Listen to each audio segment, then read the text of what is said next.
So it's unattackable, okay? So the other thing we're doing is we're learning how to play the game of pickleball, which involves points.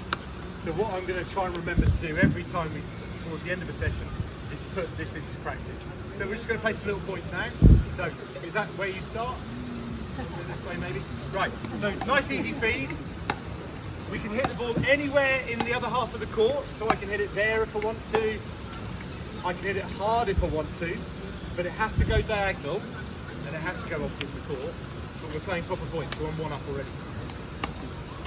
Okay, so now we can think about all the things we've worked on, the footwork, whatever you think is most relevant to you. And if somebody, oh, 1-1. If somebody does pop the ball up, oh, that's out, 2-1. Right, carry on.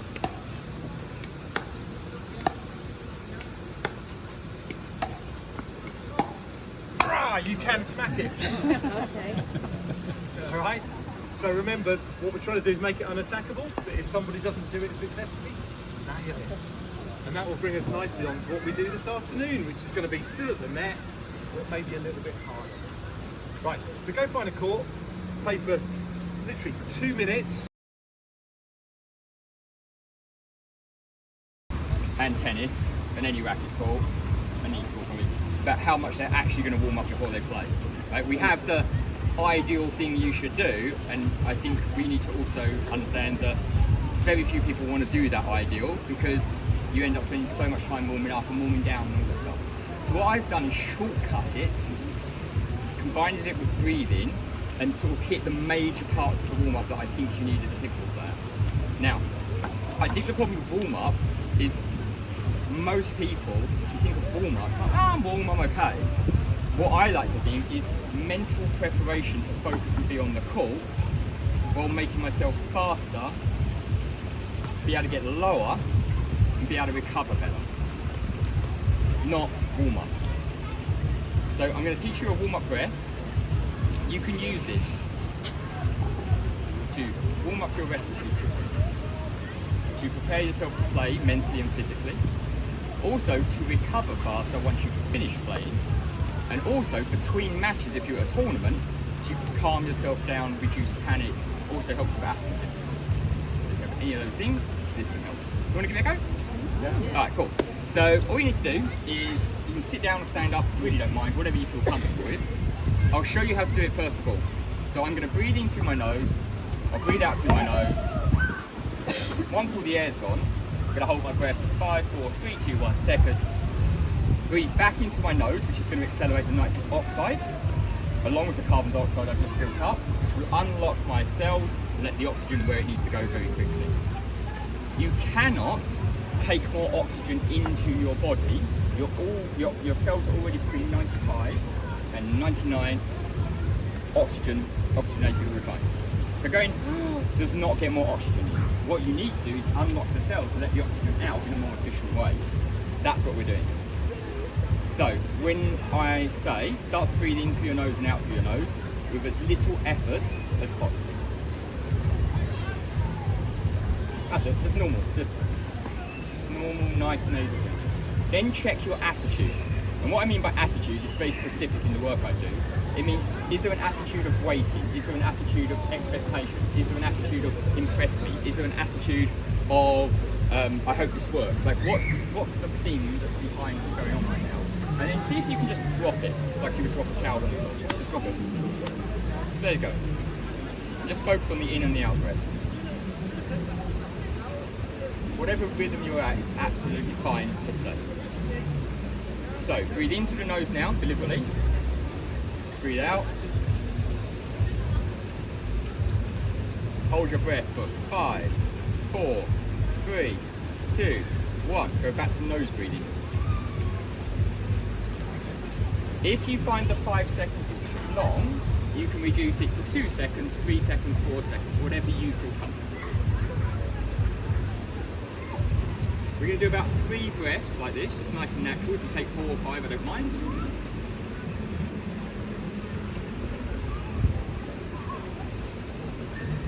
Okay, breathe in, breathe out. When the oxygen's gone, hold your breath for 5, 4, 3, 2, 1. go back to the nose breathing. That first nose breathing is taking that nitrogen oxide down, warming up that respiratory system. It's helping unlock the oxygen, get it where you need to go. It's also preparing you mentally. Keep breathing nice and naturally. You might start to become aware of if the breath is floating your ribs out, your belly forward and your back back. You want to breathe in all 4 dimensions around the diaphragm, not just forward. So if you want to, you can just see if that's happening. You can put your hands here.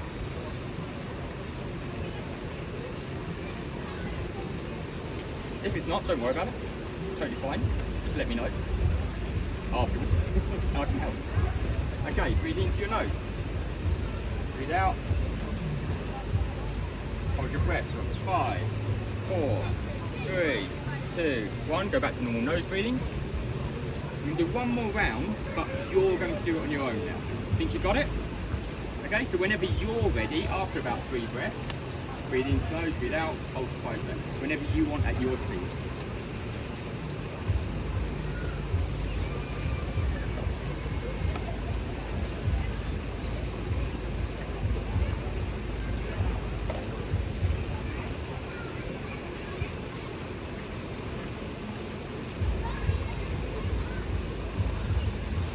Go back to normal nose breathing. Everyone feeling alright? No lightheadedness? So another little thing about mouth breathing is when you breathe out through your mouth, you get rid of 40% more liquid, water, dehydrate more than you would if you're breathing in and out through your nose. So another thing is you end up being more dehydrated. So it's very good to, as best you can, exercise. At low exercise, once you get to about zone 4, like really trying hard, you need to mouth out, that's fine. But at this kind of pickleball, with training, you wouldn't really need to do it. Okay, so now the physical warm-up. So if you step off, anyone got anything serious, knees, ankles, bodies I need to know about that you haven't told me? Knee? Yeah? So, meniscus? Replacement knee? Okay. Anything serious or something you know your own body. It's like whatever I say, just trust yourself. Like, if you go, oh, I don't trust my body. Absolutely not. And if you want me to give you an alternative, ask me. So, the first thing to do, we're just going to get the lower body moving. So we're going to put hands on knees and just do some circles. So we're getting some synovial fluid around the joint. Just moving, it's like lubricating the joint. And then go the other way. As you're doing this, are you holding your breath? So just see if you can just go stay at normal days. Back at your hips. Now imagine you've got a little hula hoop and you're trying to touch. You can do on the spot while you're waiting to go on, wait. So we can't stop doing this, right? So this one, we get fists together, push hard. Now watch. Can you feel that stretch on the outside of here? And then back. Don't hold your breath, you can help it, breathe. Now look at my feet. You see I'm starting to alternate my ankles as well, letting them turn around. Now I've got a little push. Hey guys, come on in.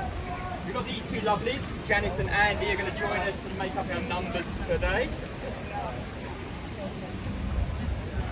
Very good. Then we just do a little squat test.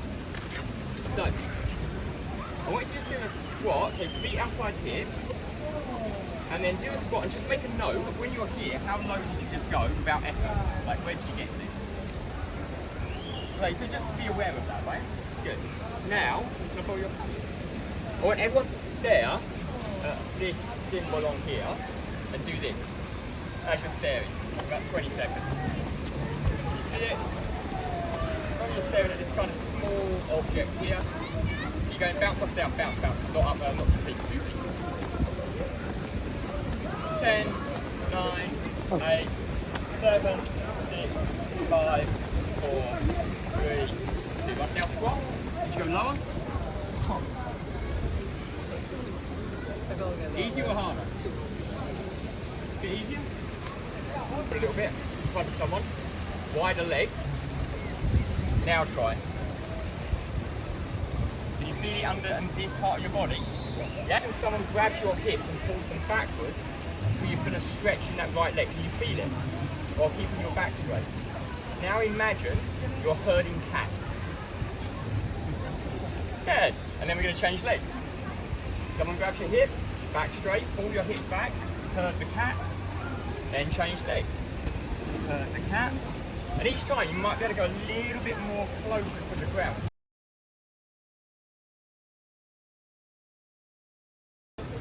Thinking with purpose, good.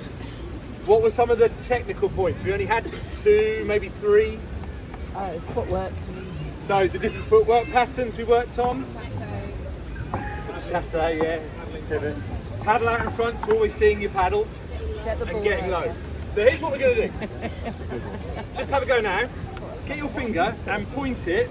Most paddles have a little logo. We're going to have a little dinking warm up. We're going to go straight. Shouldn't do that, but we're going to do it this time. And we're going to keep that finger at 45-degree angle. Just by doing this, what has it got Scott and I doing?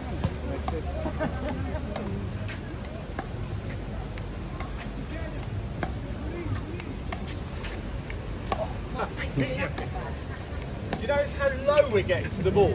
Because you can't physically do that. So this really helps getting you low, okay? It also really gets you focused. It works with backhands as well. Works with backhands as well. Okay, but look how much we have to get our feet moving. We can't stretch too far. Okay, so go and have 5 minutes with a partner.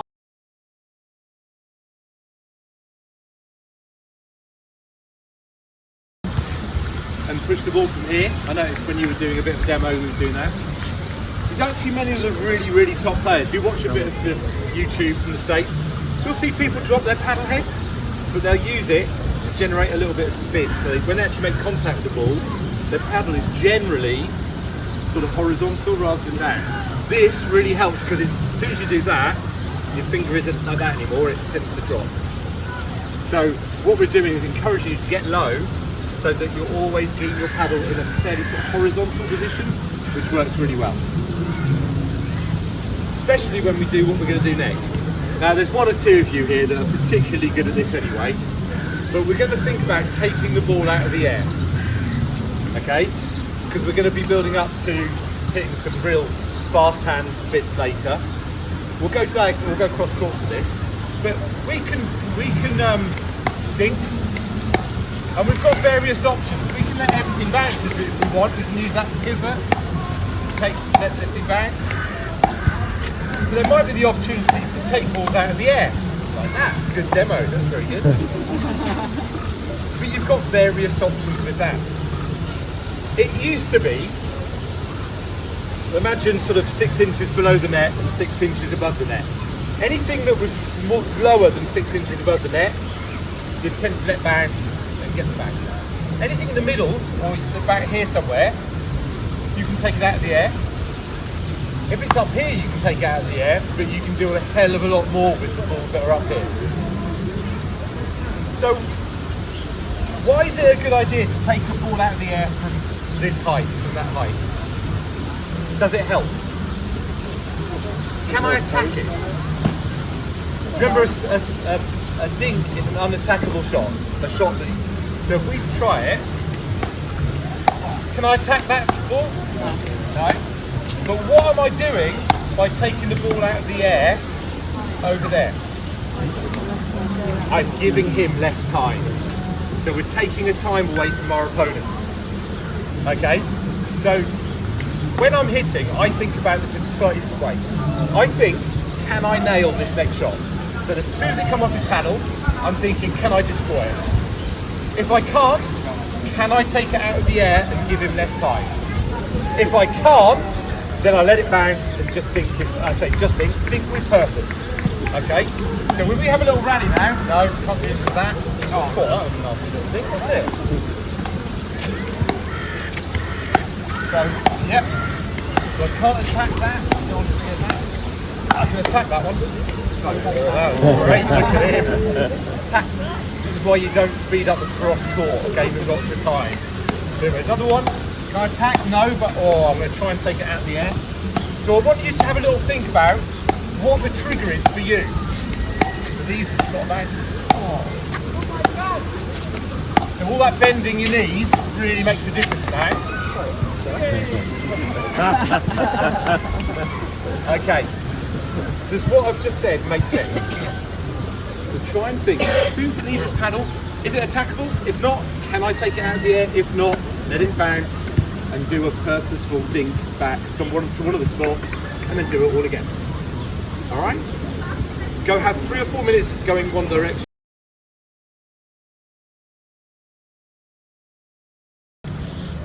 Were there any observations? Think about what we did this morning, some of the teaching points maybe, some things you've noticed yourself.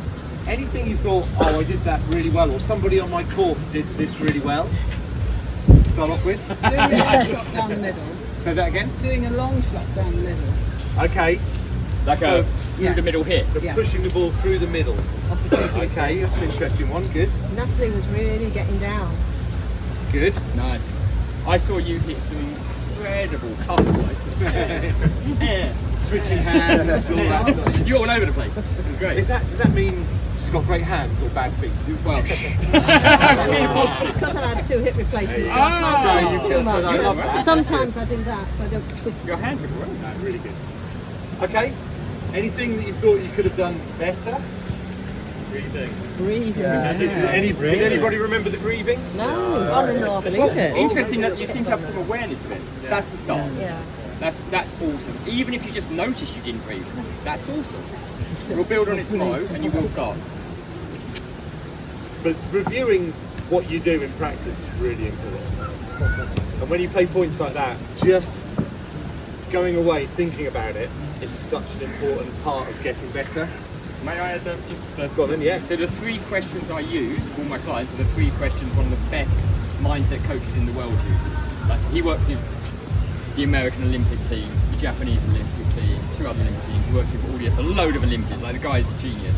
And he always uses these 3 questions, and he won't work with anyone if they don't keep a journal of these 3 questions. Number 1, when you finish playing, what did you do well? Because immediately you're going to go, I did this wrong, I did that wrong, I can't miss that shot. Your brain will magnify your faults. Number 2, what did I learn? So I learned that when I get pulled wide, I pop it up sometimes. Not a judgment, just information. 3, what do I now know I need to go and train? When am I going to train it with who? So that one's just, how am I going to now put this into practice? Knowledge is great, but if I don't practice it. That's a really good way of thinking about it. So this week you're going to get a big brain of information. If you think of what we've learned already, we've got 4 more days and 4.5 more days. So you're going to take on a lot of information and you will need to process it and think about what is best for you to get better. And this morning we said about writing things down or videoing things. But it does help because there'll be some things that you park and think, right, that's not relevant to me now. But once I've got good at this little bit, I'll have to remember the next stage, the next thing we learn. So these are all really important parts. The best players get good because they drill, because they go and practice all of this stuff. I'm quite lucky that I've got a nutty person that I drill with. I used to do 6 hours a week, a bit hard now, but 6 hours of drilling gets you really good because you can go away, you can talk about, oh, I saw this on a video, should we try this? And then after halfway through it, that doesn't work for us. So we just exclude that, we work on something else, think, oh, that was really good. We're going to do 10 hours of that in the next 5 weeks and we will add it to our little plan. So everything we're learning at the moment is a stepping stone. Okay, really important, but the way Scott wrapped it up is a really good way of remembering to do those things. I'll pop them in the WhatsApp. I'll write the questions. Yeah, that's really good. Okay, so there was one thing I noticed that we'll talk about, and it's not a negative thing, some of you did this really well, is when we were in our fort, whether it was you or your partner, if the ball did pop up a little bit, a lot of you go, ah! Okay? In that situation, what you should do is this. Okay? We'll talk about it more in a little bit, but your paddle is like a sword, it's a weapon, most of the time. But a lot of the time it's a shield. So instead of it being your weapon to destroy your opponents, it's protecting you. So if the ball pops up, get your paddle out here. You wouldn't hold a shield right close to your body, okay? Having it out here means that when the ball comes back, and we talked about this, and I think it was Dom on this court, as soon as the ball came to you, you had your paddle there and you just flicked this little ball down the middle, a bit like Sally said, quite down the middle, won the point. If you'd have gone, it would have popped back up and they would have won the point. So keeping your paddle out in front works on every shot, not just dinking. Everything we do for the rest of the week, paddle out in front so you can see it all the time. Well, we'll probably talk about that in just a minute. When we finish today, we're going to talk about speeding up and having little hand battles, the ball coming a little bit faster, and how you hold your paddle is something we'll talk about then. All right, so if we don't talk about it, remind me. Great. What did you notice? So, what I noticed is a lot of people are able to get themselves out of trouble really well because they've got themselves into trouble maybe by not recovering in their movement or letting their head go over their feet. The two things I mainly saw. So, one was just getting stuck in a corner and then all of a sudden they've got to try and come back and they're moving when they hit. So there was a lot of movement and it's so hard to keep that ball low if you are moving. So that was one of the main things. So what I would suggest is how much can you keep both feet on the ground and your head still when you play. So can we just do a little demo? So yeah, should we just go straight? Great, right, so If you watch our heads, how much are our heads actually moving when we think?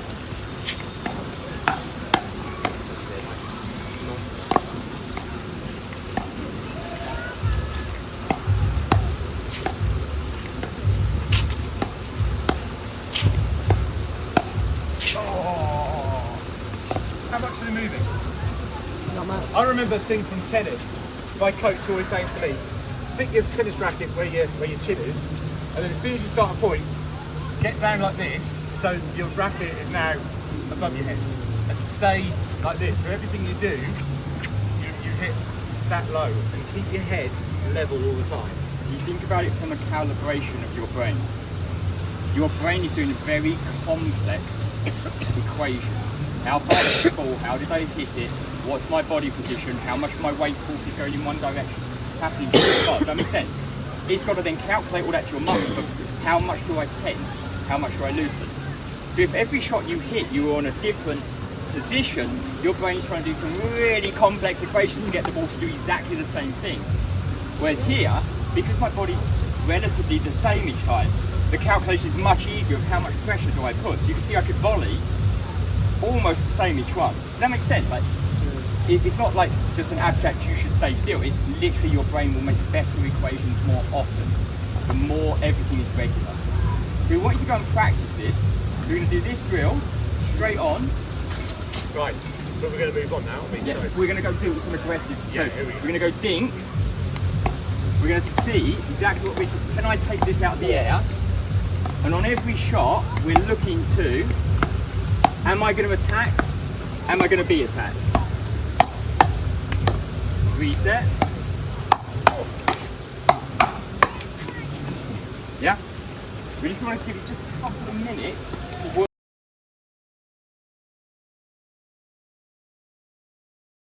I saw a lot more placement attacks rather than step back and slap the ball attacks. Much more, and then there. Yeah, and aggressive, which is aggressive. That's an aggressive thing. That's great. I also saw some incredible firefights where people were just staying still, and you go up the ranks of pickleball, the more and more still they play when they're in those firefights. It's like this, right? It's not. it's not funny. Yeah. If you do watch YouTube and you watch the best players, try not to watch the whole match. Just watch a player. And there are some players that do dive around the court. Annalie Waters, she's quite good. She does this really like crazy little jump thing in between points. But when she in between shots, but when she hits the shot, she's so calm and her head is so still. And there's others, that James Ignanovich, another one. He bounces around like a nutter in between the shots, but then suddenly stops, is steady, hits the ball, and then does his crazy little thing again. So this is, every top player does this. Us two watching, you probably heard us gossiping at the back, we weren't talking about pickleball. But we were watching, and that's the first time today where you were seeing like the level, like properly jump. Like everybody, just by trying to keep head still, get a bit lower, as Scott said, the standard and the length of the rallies, the speed of the rallies, all sped up. So that's really, really good to see. Do you think, just about biomechanically and the way the brain works again, if you watch a cheetah or a lion hunt, when they run, they don't go, here I come, they do this. Their head is still, like it's just still. Because your vision, think you're trying to hit a moving object, and your vision's going up and down, and then you're trying to get that perfectly and then control it to a spot. My vision can cope. My vision is going to struggle to see where the ball is. So just think about how your vision works. So, there were some people said a few things, especially on these two courts, probably happened down there. What We're not happened saying the swear words, Rich. No, yeah, there was some good stuff as well. No, what did we say on this court? So I think we're probably more conscious of the points now. And as you said, you were starting to plan what you were doing with the shots. And I think on the two courts I was watching more so up here, lots of points were won with a shot down the middle of the court. Was that replicated down there? So? Yep. So we know we're trying to hit dinks or shots that are unattackable. And when they become attackable, the obvious place to go is down the middle of the court. So if Scott and I are a pair, what do we do about that? We talked about staying still, and the only maybe flip side of what we just did was because you were trying to keep your head still, sometimes your feet went still as well. So if a ball comes on here and I pop it up to let's say where Simon is there, what have we got to do? So what we try and do is squeeze. What we've got to make sure we do for a start is if we do that, we need to make sure we've got it covered. Okay. It might, where Simon is though, if it's his forehand, he could also go down that side there. So if I'm the one that pops it up from here, I'm the one that probably needs to come and cover the middle. If Simon then speeds up down there, I sometimes just let him out and go.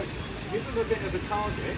If he hits it hard from where he is on that side of the court, there's a chance it's going to go out. So you can start, it's very difficult when you're in the speed of a point to think, oh, I'm going to put myself in this spot here because this is the perfect place. Oh no, it's not, it's just here. No.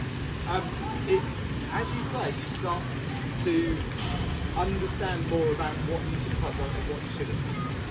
One of the really clever things that you can all do, if you've got the time, or if you've got the ability, is if I do pop one up from here, one of the things you can do is just stay here for a split second so Simon thinks, oh, look at that gap.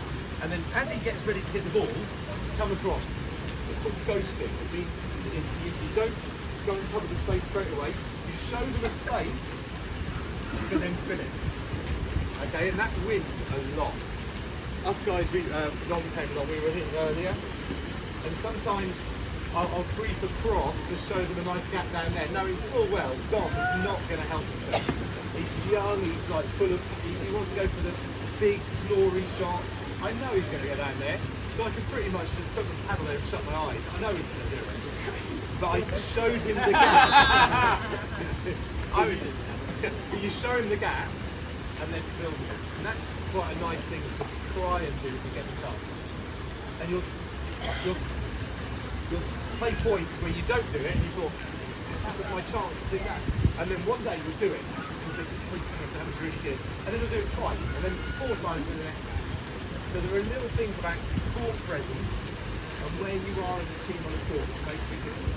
If you're getting passed down the middle all the time, what should you do? Sorry? Close the gap. First of all, talk to your partner. Right? So even in these little practices, you've only met some people here just today. But when it happens, if it's happened once, it might be a freak. If it happens 2 or 3 times, there's a theme there. So let's have a chat about it. Right, we're making this gap down the middle. How are we going to stop that? Normally they hit down the middle because you hit it into the middle of the ball. If I hit the ball out there, it's much harder to hit the ball down the middle. So you can start thinking about what you do as well. Right? Sounds quite advanced, but it's actually not. Once you've done it once or twice, you think, I know what it's called. Anything you want to add to that? Right, so we're going to now do probably 15 minutes on fast hands. And we had a couple of questions about how you stand. Just want to come round to the side again. Right, hit the ball in the right place. What we're going to do to start off with, when you get out there, we're going to start at about sort of 50% pace. So we should go to the side. Oh, we'll go right in the middle. Go in the middle. So we're going to start inside the kitchen. And we're going to not hit the ball too hard. We're going to try and control it. So first of all, what shot are we hitting most of? Backhands. Why? Is there anybody that doesn't understand why we're doing backhands? My favourite shot is a forehand. When I'm at the back of the court, I'll run around my backhand all day and hit forehands. When I'm anywhere near the kitchen, backhands are my friend. Only because I don't want to get hit. Right? Forget about anything else. It's that shield thing. If I hold my paddle like this and the ball comes to me, it's really hard to protect myself. So first and foremost, I want to make sure I don't get hit. So having my paddle there really makes a difference. Okay? So when we're in our ready positions, I tend to, so I face you, I tend to just very slightly turn my paddle sort of maybe to 10 o'clock, so that's midnight, that's 12 o'clock. I turn it to about 10 o'clock. So I'm more, it's easier to cover this. If he does go down there, I can still get there. Might be a bit late, but I've still got the chance. Does that make sense so far? The other great thing about a backhand is I can hit a backhand there or there. I can hit a backhand here, I can hit it in front of me. I can even hit a backhand here. So my window that I have to hit a backhand is far bigger than my forehand window. So I can hit a forehand out there, down there, here, but that's about it. So you see how much smaller the opportunity to hit balls is with a forehand. So when we're hitting, if I go there, look, Scott still hitting forehands, backhands, even though you think it should be a backhand, a forehand. But actually it's quicker to do that. It's quicker to do that than it is to go like that and then hit it. Yeah. Does that make sense? At speed. If I've got time. Yeah. So if it pops up nicely, then yeah, you probably run around and smack the forehand. But generally, we hit far more backhand volleys than we hit forehand. So, what we did earlier, feet apart, getting a good base, paddle out in front of you. Okay, so this is the next thing that I didn't realise till only a few months ago. If I have my paddle out there and I make a mistake, it's still got a much higher chance of walking over the net than it has if I go like this. From here, the same shot is going to land there. But out there, it's got more of a chance of getting home. So can I just give you a visual for this? Simon, would you walk into me? Keep going. Stop. Right? Think about that. That's what you're doing. Is that going to be effective? Say, walk into me. Stop. Bone on bone. It's going to bounce off more likely, right? So just think of that when you are in this situation. Stop, not stop. Think stop. So the first part of the drill, when you go away, is going to be inside. You're going to do this for about 50 shots. Notice we're not going super fast because the time is taken away because we're closer. Yeah? Once you've done about 50 of those, you're going to step back, go from here, just to see if this makes it seem slower. Make sense? So you notice we've gone from 50% up to about sort of 70% of full power.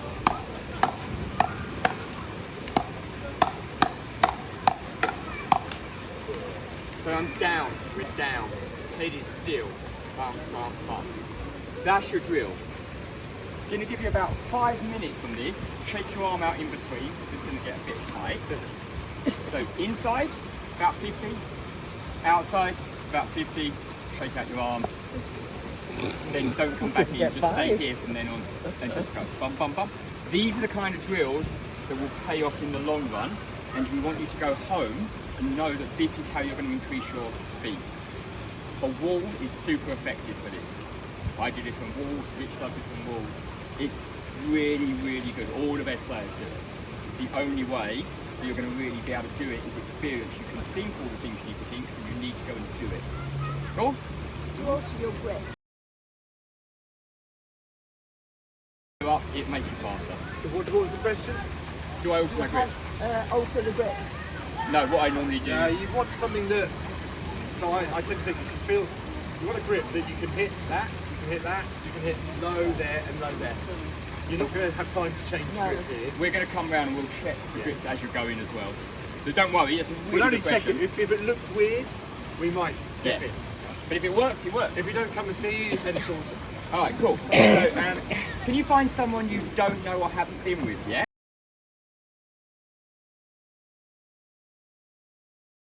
There was a couple of courts where I talked to people about thinking a little bit then about where good places to hit these shots to are.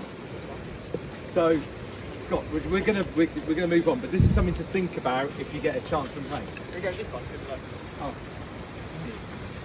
So it's not just Who had this position? Yeah, Sue, you were over there. Well done, boys. It's a killer. One for the team there. Thank you. That is awesome.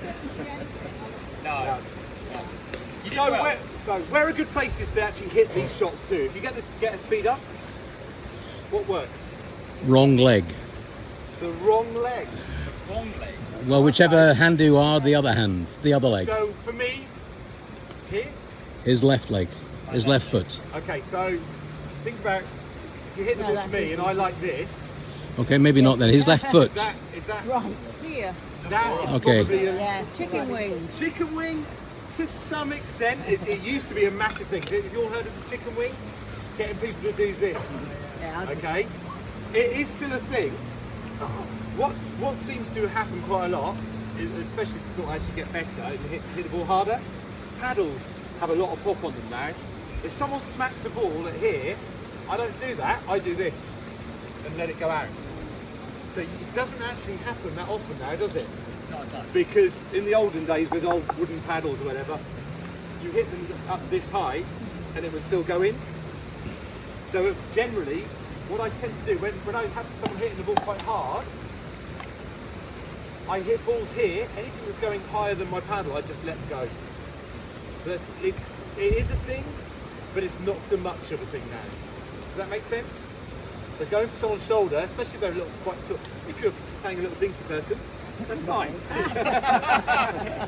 Okay. You know who you are. So if we have a couple of little rallies. Aha! Not the most powerful shot in the world, but it's amazing how many times that wins the point. Just a little rolly thing down to the other person's feet. They're expecting it to come hard, so they go like this, and then the ball comes down, and getting it down there is really hard to get back. So just being able to roll that ball. Oh, there you go. Scott got one down low as well. Okay, so that's quite a good one. Into a space, still really good. So if you get a chance, and we're having a bit of run of these, and then you get a chance to go. Oops. Oh, damn. There, into just outside someone's reach, still really good. Is this what you meant by that left foot? Yeah, Kind of, Yeah. beyond the reach, yeah. The last one that is worth trying if you get a chance is in the warm-up. You know I said that lots of people like to hit more backhands than forehands. At some point you get to a point where they have to hit a forehand. And at that point it's worth working out. So when you in the warm-up, if you're playing against them, so if we just have to warm it up, I'll hit a few. So Scott still went mad backhand out there. So I'm gonna...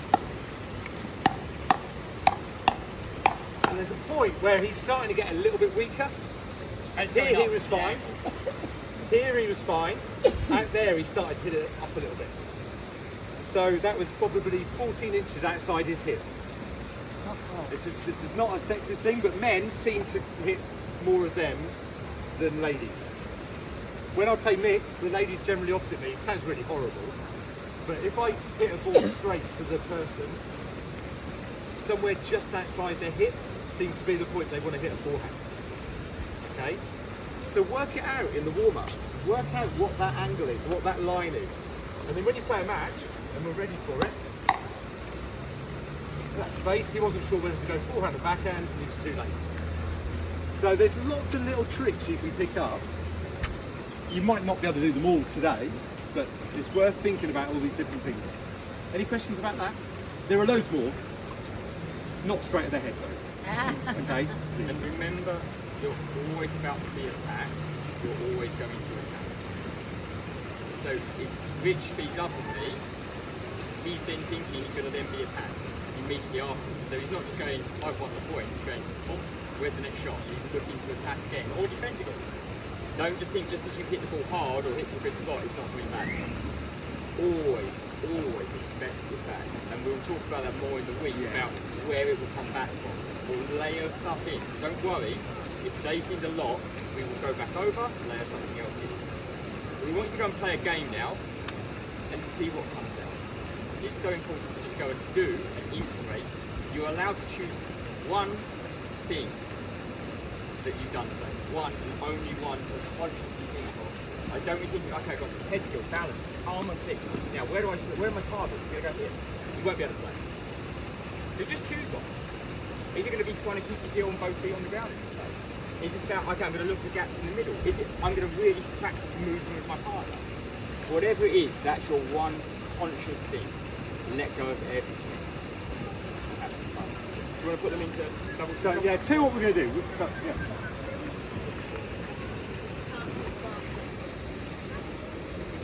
That's the next one. We'll talk about that tomorrow. That's when we go into resets, mid-court game, and we'll bring all that in. So we've got about 20 minutes.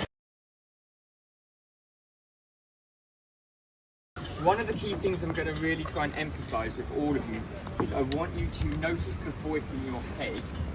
Is it your best friend, or is it a disapproving parent or teacher? As best you can throughout this week, I want you to just notice what that voice sounds like. How often does it go, ugh, to you or to your partner in your head? Either way, when you do that, you are making yourself worse as a player, generally, in longevity. I'm not a massive advocate of positive thinking. I'm an advocate of neutral thinking. It's just information. That's what it is, it's just information. I hit the ball into the net, I was like, oh, I was off balance, that's interesting. Next time I'll try and be more in balance. Versus, what is wrong with me? How many times have I done this? For God's sake, Scott, come on. Like, I don't know about you, but I've tried that method, it didn't massively help me. And I've noticed when I've switched into a much more neutral voice and befriend that part of me, I'm not an enemy to that inner judge. I'm just like, I know it's trying to help me, it's just, maybe it's got stuck somewhere in my life, and maybe it had a purpose that was really useful at some point, but now it's holding me back a little bit.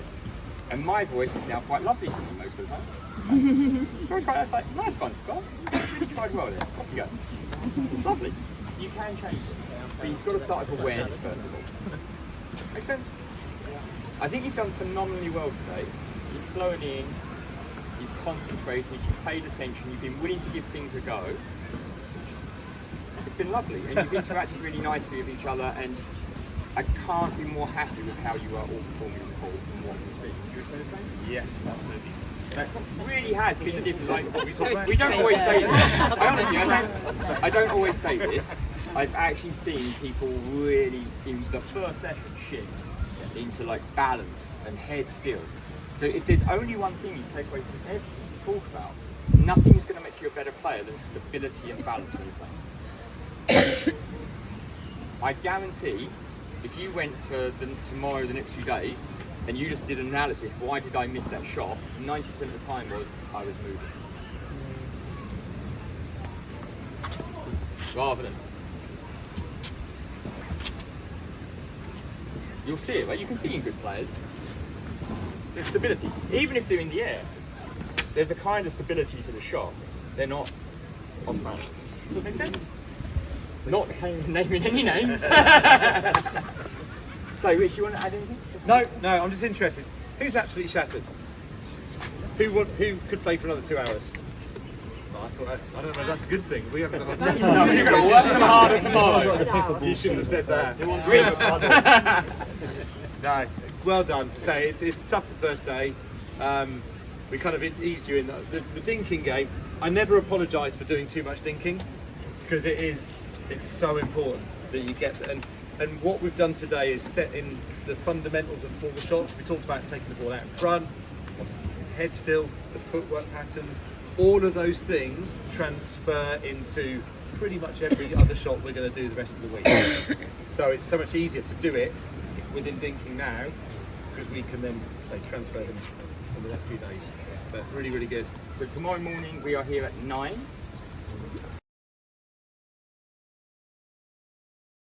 This is what I would do ahead of a tournament. It's not rocket science. Most of you probably do exactly the same thing, but it just gives you an idea of the things you can do.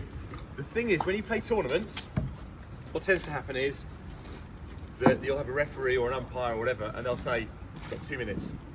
So we are going to do probably 10 minutes of warm-up. Sometimes you condense this, which is why it's so important to get stuff off court beforehand. So we just start off with some little dinking. Obviously, ideally we'll go cross court, but that's sometimes not the case. We don't get the chance to do that. So we're just going to dink. But remember what we talked about yesterday. Everything's with purpose. So instead of just standing here and going like this, make sure right from the outset. Now you've got your body warmed up. Get your feet moving. Remember what Scott talked about, keeping your head still, but keep your feet moving. After a few minutes of some dinking, I'm going to move back and I'm going to hit some drops to you. We're going to work on drops today.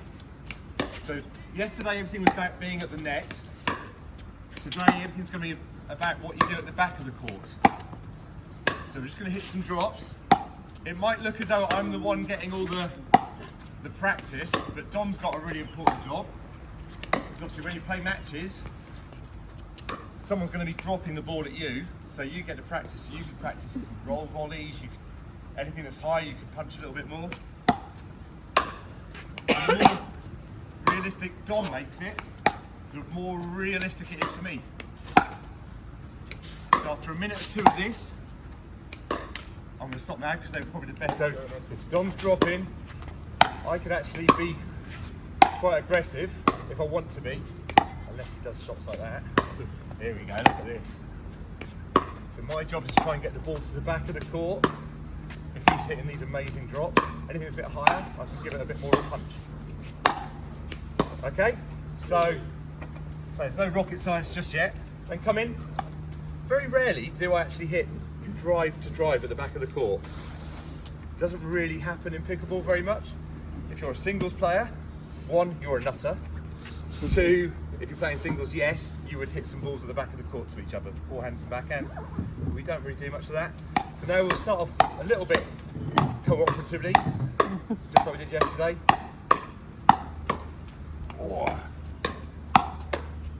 Okay, so one of the things we didn't say yesterday is every time I drill, I try and do 10 minutes of fast hands like this. It's amazing how your brain takes that information on and just makes your hand speed quicker.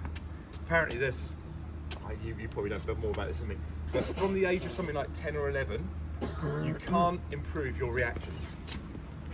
Okay, but what you can do is hone your skills to have better hands. So taking the ball out in front of you, so if we're down doing this, I'm really, see how far out in front of me I've got my paddle, and it gets you quicker and quicker and takes time away from your opponent.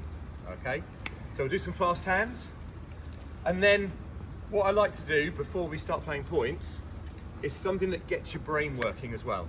So we're going to do something called the dink, drive, drop. So you're going to dink it to me, I'm going to drive it, and you're going to try and reset it. There we go, now I drop, dink it, you drive, and I try and reset. So now you dink, there you go. You drive, I reset, you drop, there we go, and then now drive. Okay, so it's a 1, 2, 3 drill. Oh. So now I dink, you drive. Oh, very good. Okay, when you start that, it will be awful. But it's amazing how quickly you get into the idea of doing it. But you think about those 3 shots, the shots you play a lot in points.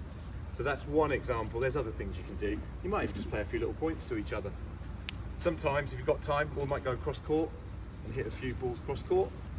If we've got time, might go back. So normally when you play a tournament, you'll warm up with your partner on one side and your opponents will warm up on the other side. If you say to them, can we just hit some serves? So then I'll practice some serves, he'll hit a return, okay, and then you hit a serve. So we get a chance to practice some serves and returns. We're going to work on serves and returns today as well, because they're shots you play from the back of the court. Serves used to be, just get it in. That's what a serve used to be. If you watch all the best players now, the serve is a weapon, okay? The stats around pickleball 3 years ago was the most points were won by the returning pair.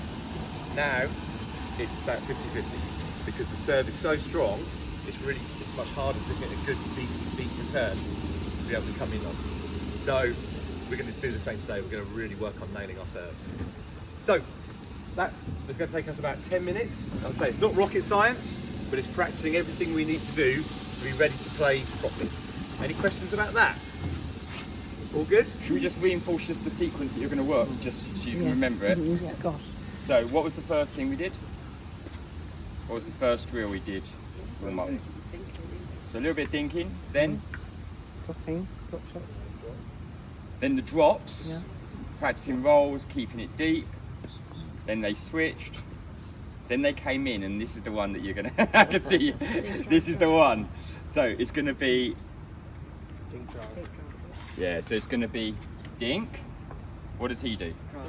Drive. What do I do? Drop it. Drop Reset. it. Yeah. So it's gonna be a dink, a drive, a drop, a drop. Well, the third one's Dink. almost a bit of a reset. Drive, a drop. Now He I dinks. dink, you drive, I drive. and I Drop. draw. Yep. Yeah. Okay.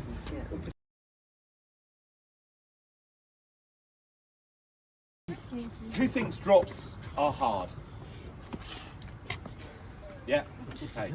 Everybody's got this thing about drops, third shot drops, whatever you want to call them, as being like the most difficult shots. Probably because they are. Right. However, they're all. Obviously, you've got to get the ball from the furthest possible distance down to a little spot that's unattackable. It's a challenge. So, I don't think of drops as drops. I think of them as long dinks. Okay? So if I start here, so Scott, you're going to stay where you are and just keep doing the same thing. So if I just start here, think about what we learnt yesterday. Paddle always in view, so it's out in front of you.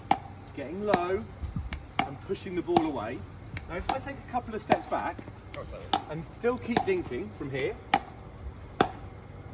has anything changed? Angle of the racket. Maybe, yeah. So what's that making the ball do? Go a little bit Higher. higher. Okay, so from back here I might have to just lift the ball a little bit more over the net. And if I carry on moving back slowly, are these still dinks?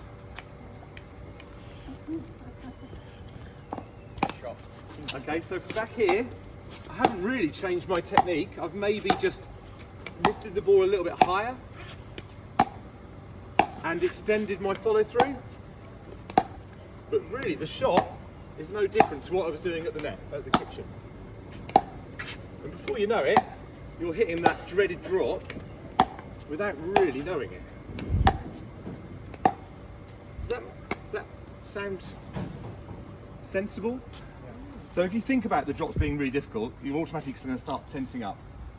One of the worst things you can do with shots like this that need touch is be all tense. So when you go back out, you're going to do exactly what we were just doing. So one person is going to move back, hit a few drops on the back of the court, maybe for a minute or so, and then what we're going to try and do then, or I'll tell you what we'll do to start with, I'll then come in and then Scott will do the same. So let's see if Scott can do his long dinks. He's mega keen, look, he's going back very quickly.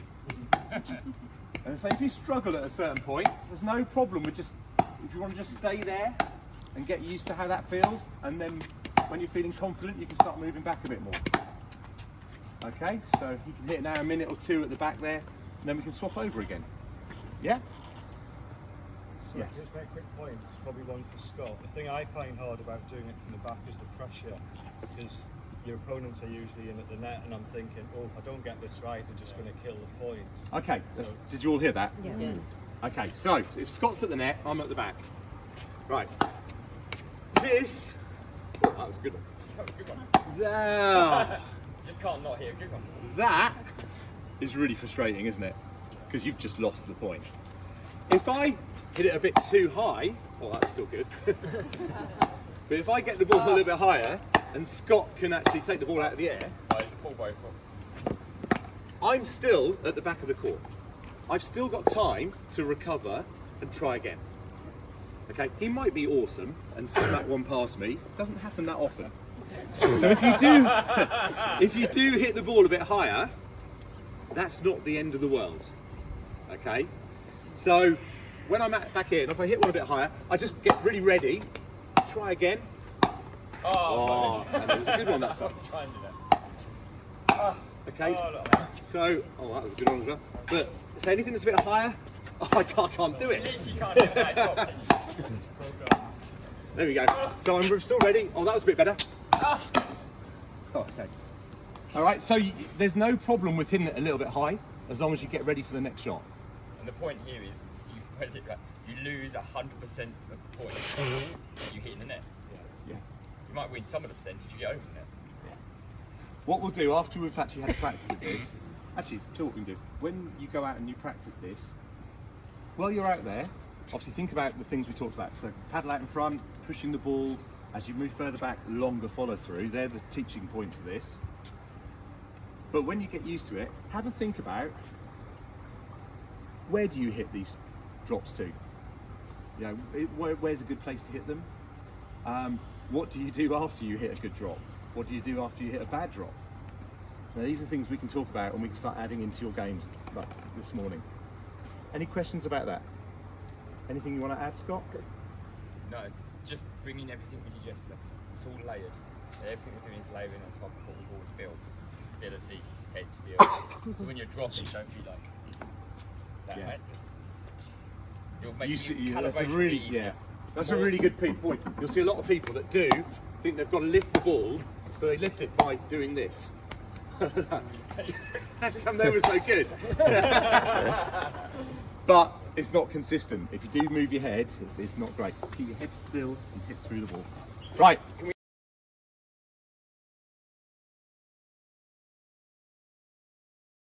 Ask you first, we're going.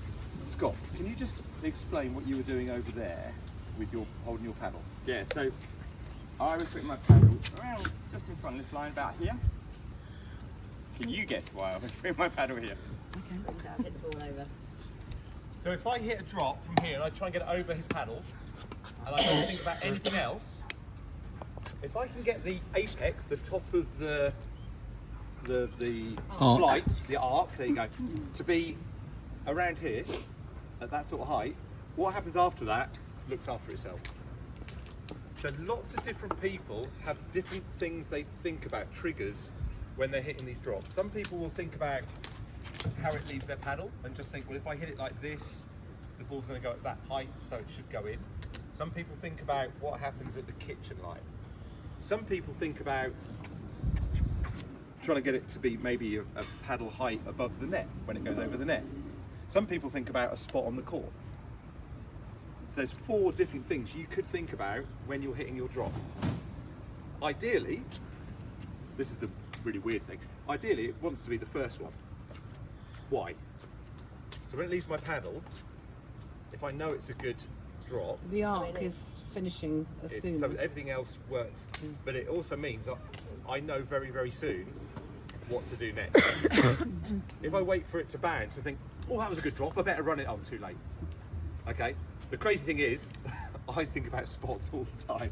So I'm telling you the opposite to what I actually do in real life. I wish I could actually. But You still feel it though, don't But you? you do. And, know what you're as doing. soon as you leave your Oh, sorry, paddle, no way. this is the next stage. Oh, that's a good drop. I better do something. Okay? But yeah, different people. Should we show them when the paddle goes over the net? You drop and then you. Well, you show you do that. 'Cause I know what you're talking about. We nearly styled that out, Rich. Okay, so I'm just going to do a flat drop.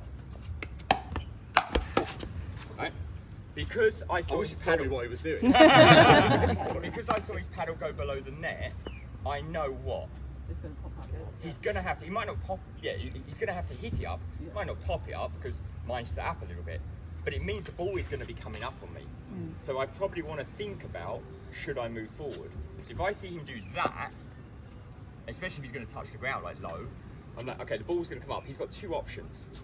He can either try and push it deep, or what's the other one? Love it. He's got three options. What's the other one? Drop shot me.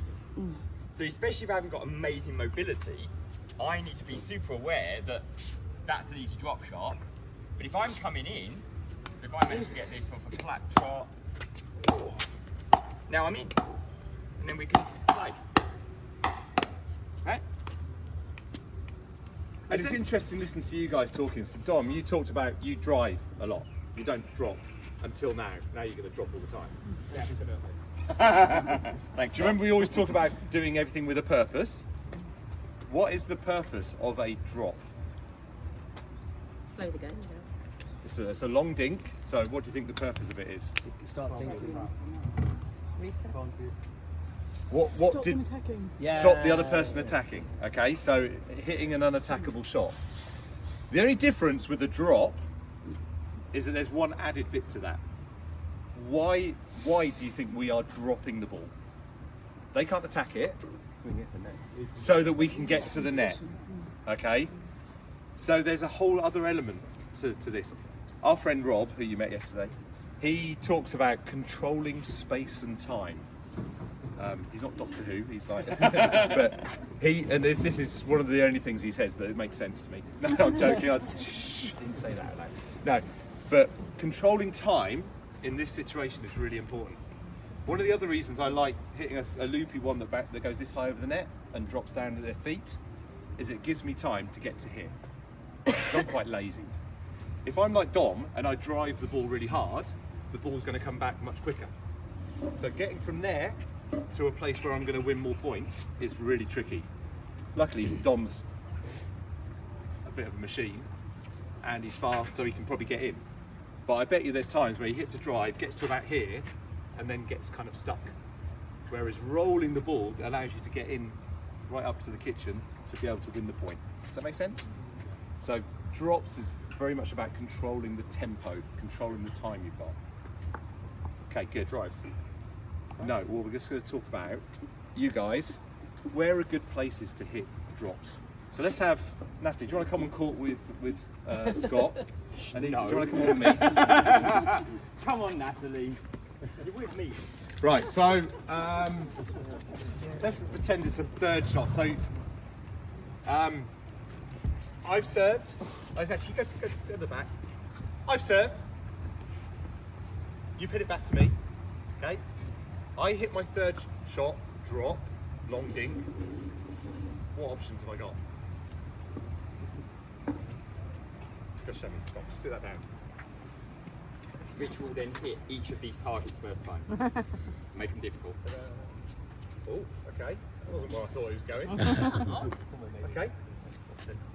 On his backhand. Anybody else got an idea where you might? Running in. Who else wants to go? Oh, I saw that. Or outward.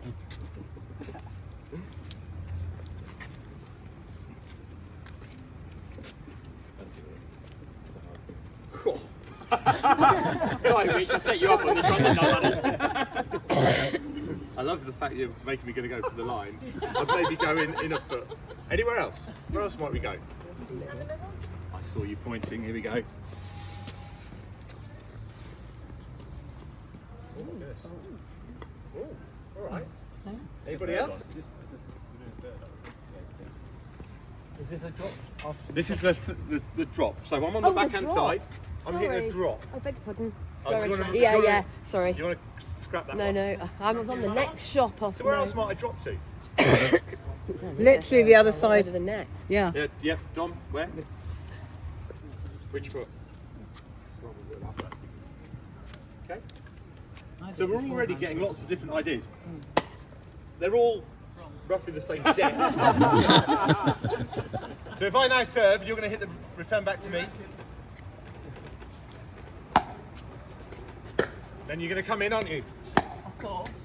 Oh, that was so close. But you missed. Okay. Because you put it too close to the line.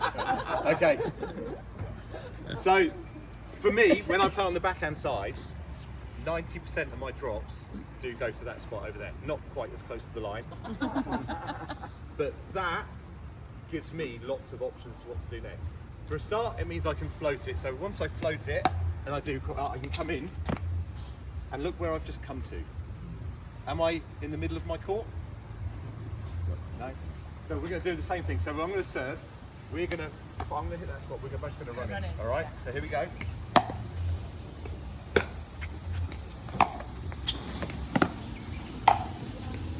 Okay. Now look where we are. If I hit that spot, we can completely narrow the court. It's almost like cheating. Because if I hit that, it's really hard for anybody, however good they are, even as good as you, to be able to get the ball hard anywhere over there. You might hit a little dink, but that's fine because a couple of steps and I can get to that. But I can come to here, I can cover this space, you can cover that, and we've pretty much cheated and just discarded half of the court. Does that make sense? Because we've hit it in a spot that makes you, almost turns you around like we talked about yesterday. Yeah, does that make sense? So you can be really clever with your drops. So I probably hit 90% of them here. I might hit the odd one over here, straight down the line. If I do that, when we come in, so we'll just pretend we're running. So if we do that, we'll run in. I'll come to here because you might go down here, and you will probably come this way a little bit. So now we've done the same thing but the opposite way around. The only tricky thing is it's Scott's forehand. Oh, and he can do stupid things like that. Yeah, but I'll get that back. Yeah. But then I'll get that back. If you're playing a lefty though, that would be there. Yeah, it's amazing how much that still works. Because But- otherwise you're middle and then... But if you play a lefty, there is another option. Oh, actually, you've got left. Just do that a little bit further back. Right. If you play a lefty, that's my other spot that I might go for against that person. Yeah. Does any of this start to look familiar? Do you remember yesterday morning we worked on dinking, the spots for dinking? Obviously that's for a lefty, but for a righty, the other option is when you're returning, you might move that one across into this part. And this is what we talked about yesterday. So actually the spots that I talked about yesterday, for me, work for drops just the same way as they do for dinks. There are other things you do. We can go for people's feet, okay? But these work most of the time. The one other thing I'm going to say, because we've put it into a game situation, is if you go back to hit a return, you know we talked about having to hit like the perfect dink down at their feet. You've got to remember, after you hit your return, you're going to run in, aren't you? Obviously. Yes. So it doesn't have to be that good, because you're running in, you might only get to about here maybe before you get the next shot. So I could aim for somewhere around here. It's still by her feet. It's still really unattackable for her. So if I try and do the same thing, so if you try and get this back to me. Okay, so you come in. Oh no, that wasn't very good. That was a great return, by the way. Let's try again. Thank you. That's all right, we'll get it. Good. So that turned out to be a good drop, but it didn't have to be that good. I could have hit it anywhere back there, and it was because she was running in, it was still near her feet. So they don't have to be brilliant all the time. Anywhere a couple of feet in front of the kitchen line or a couple of feet behind, it's normally pretty good. Do you agree? Yeah. Doesn't have to be spot on all the time. Right, so what we're going to do, we're going to play a little game called 7-Eleven. You guys go back. Yeah, you go back. You can start. We're going to start in the kitchen. Right. Have you? Anybody not heard of 7-Eleven? Right. So it's a really, really good game. It actually covers. You can use it for so many elements of pickleball. Right. I'm gonna feed the ball in. We're gonna play a point. Everybody.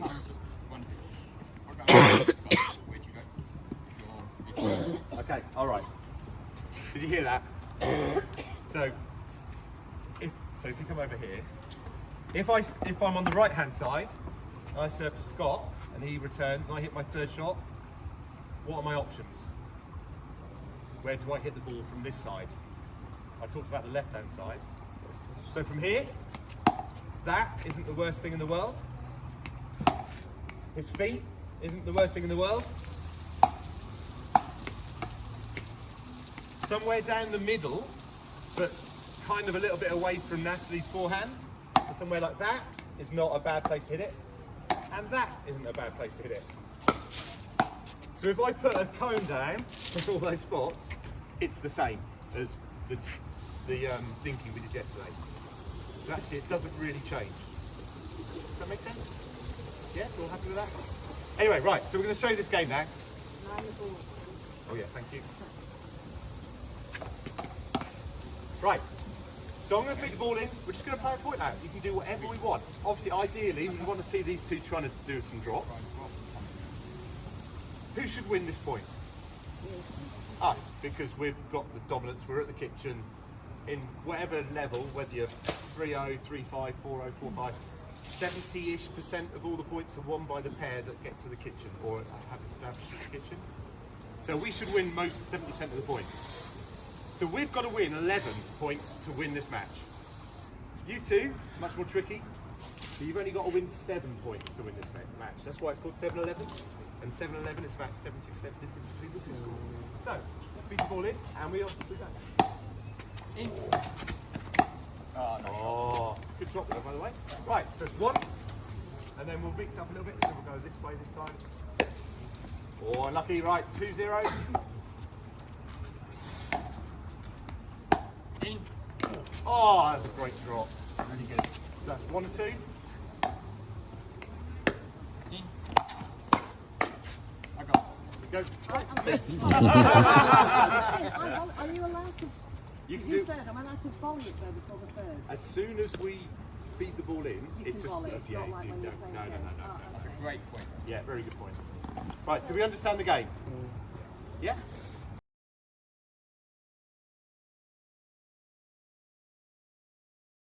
Which will help you shape the ball in different ways. So especially maybe if you don't come from a tennis background, you don't have that, this can massively accelerate your ability to pick up those shots, because you can be doing this every day. 100 reps a day. Up to here, so you can put it all the way up. You could be coming in for those high. Deliberately. Maybe a little low for you, Scott. So yeah, so when the ball's up, yeah, coming in, trying to get that rotation. Yeah. Trying to get. Yeah. And we have a discount code if you want them when you come back home. Kind of what Scott's phrase was, if you hit a tennis forehand properly on that, you break it after the first hit. So they've changed how it works, and now these are kind of infinite. I actually really used to. I had my own thing made, which was much more robust and everything for my clients. Bike wheel. It was a bike wheel, because you put the foot on the bike wheel spinning. But because I thought the other one was so bad, this one I would actually recommend to clients. And also this thing goes so you can do side spin as well, so you can sort of tweak it here or get like a combination of underspin and side spin. You can literally everything is trainable with this. There you Do go. professionals have this, or is it just learners? I mean, It's a case of we had a 5.1. 5.1? yeah. He has this, practice it all the time. It's 5.1. Because you don't need another person or a room or a court. It just literally just be in this space. We did it on the beach, didn't we? Yeah. Okay, so we're going to Can I move. just ask, Yeah. sorry for my ignorance as a non-tennis player. Yeah. Top spin, is it going over that way with the bat? Yeah, it's topspin describes what the ball does. That's a great question. So topspin describes what the ball does. So if I'm behind the ball, topspin means the ball will be spinning away from me, and therefore when it lands, it's going to spin past into your opponent and kick up slightly. Slice would be coming back and spinning towards me as the ball moves away. So when it lands, depending on how you hit it, will either stick and stay very low or stop and come back. So a slice because Yeah, so like if I hit a slice to reach with slice, see how it's staying low, and then stays low. But if we hit a topspin, that's an extreme version. You see how it shoots forward?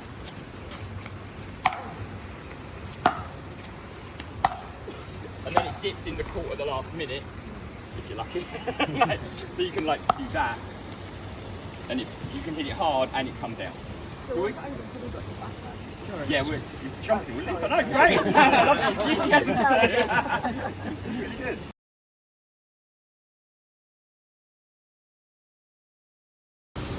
So if you use continental for everything, do you, Rich? Or Eastern? Slightly Eastern. Yeah. Okay, so imagine I got the paddle in front like that, and I come and grab it, and then imagine I pick up a nail, and I want to nail something into a wall. I wouldn't be nailing it like that, right? Maybe I would, but I shouldn't. Yeah, just like that. That's your what we would call continental grip, handshake grip, hammer grip. You can play the whole of pickleball in this grip and never change if you want. Some people do, that's absolutely fine. The guy who's got the biggest drive on the tour is Hunter Johnson, and he hits his drive in this grip. So this is what a serve would look like. I'm going to do a bounce so it's easier to see.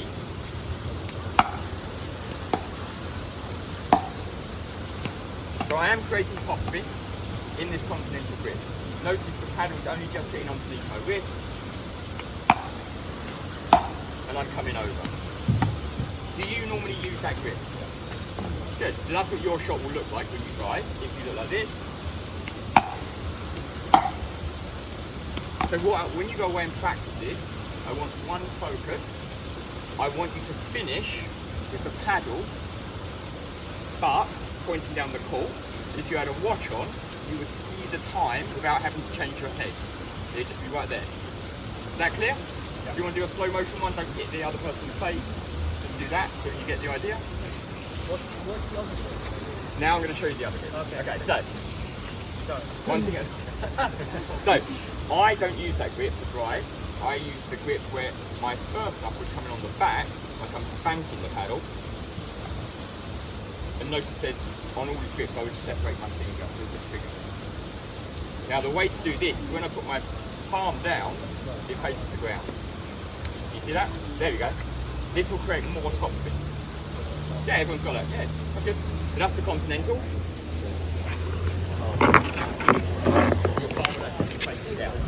So that will look like this. Get a little bit more spin out of that. A bit more tenacity. If you do it out the air, it's going to look like that. That's it. So the first thing I want you to go away and practice, you either drop it if you drop it, or you can hit it out the air. But if you find that you're thinking about things, dropping helps. I just want you to set yourself up so your front foot's pointing down the court. So you're here, and all you're going to work on, the first very thing is to finish and look at the watch. That's the first tip. Then I'm going to bring you back in and we're going to layer this in. Can you do a serve without a drop? Yeah, sure. Yeah. Eventually, like, yeah, you can get a lot of power with this. Willing to give that a go? Yeah. All you can do is serve, serve back, serve, come back. I'll bring you. Okay, so the first tip, we want to get body weight in. Now, you can serve in this stance, but I'm not going to show you that today. You can come and talk to me if you want that. I'm just going to keep it simple. We're just going to go into this sideways stance. Watch my heel. I'm going to go heel, toe. Heel, toe. So, heel, toe, look at the watch. We're just going to combo those things. Ready? I'm swinging the same speed I was swinging earlier. I've just added body weight. Anyone got one? So, heel, toe, look at the watch. One more ball.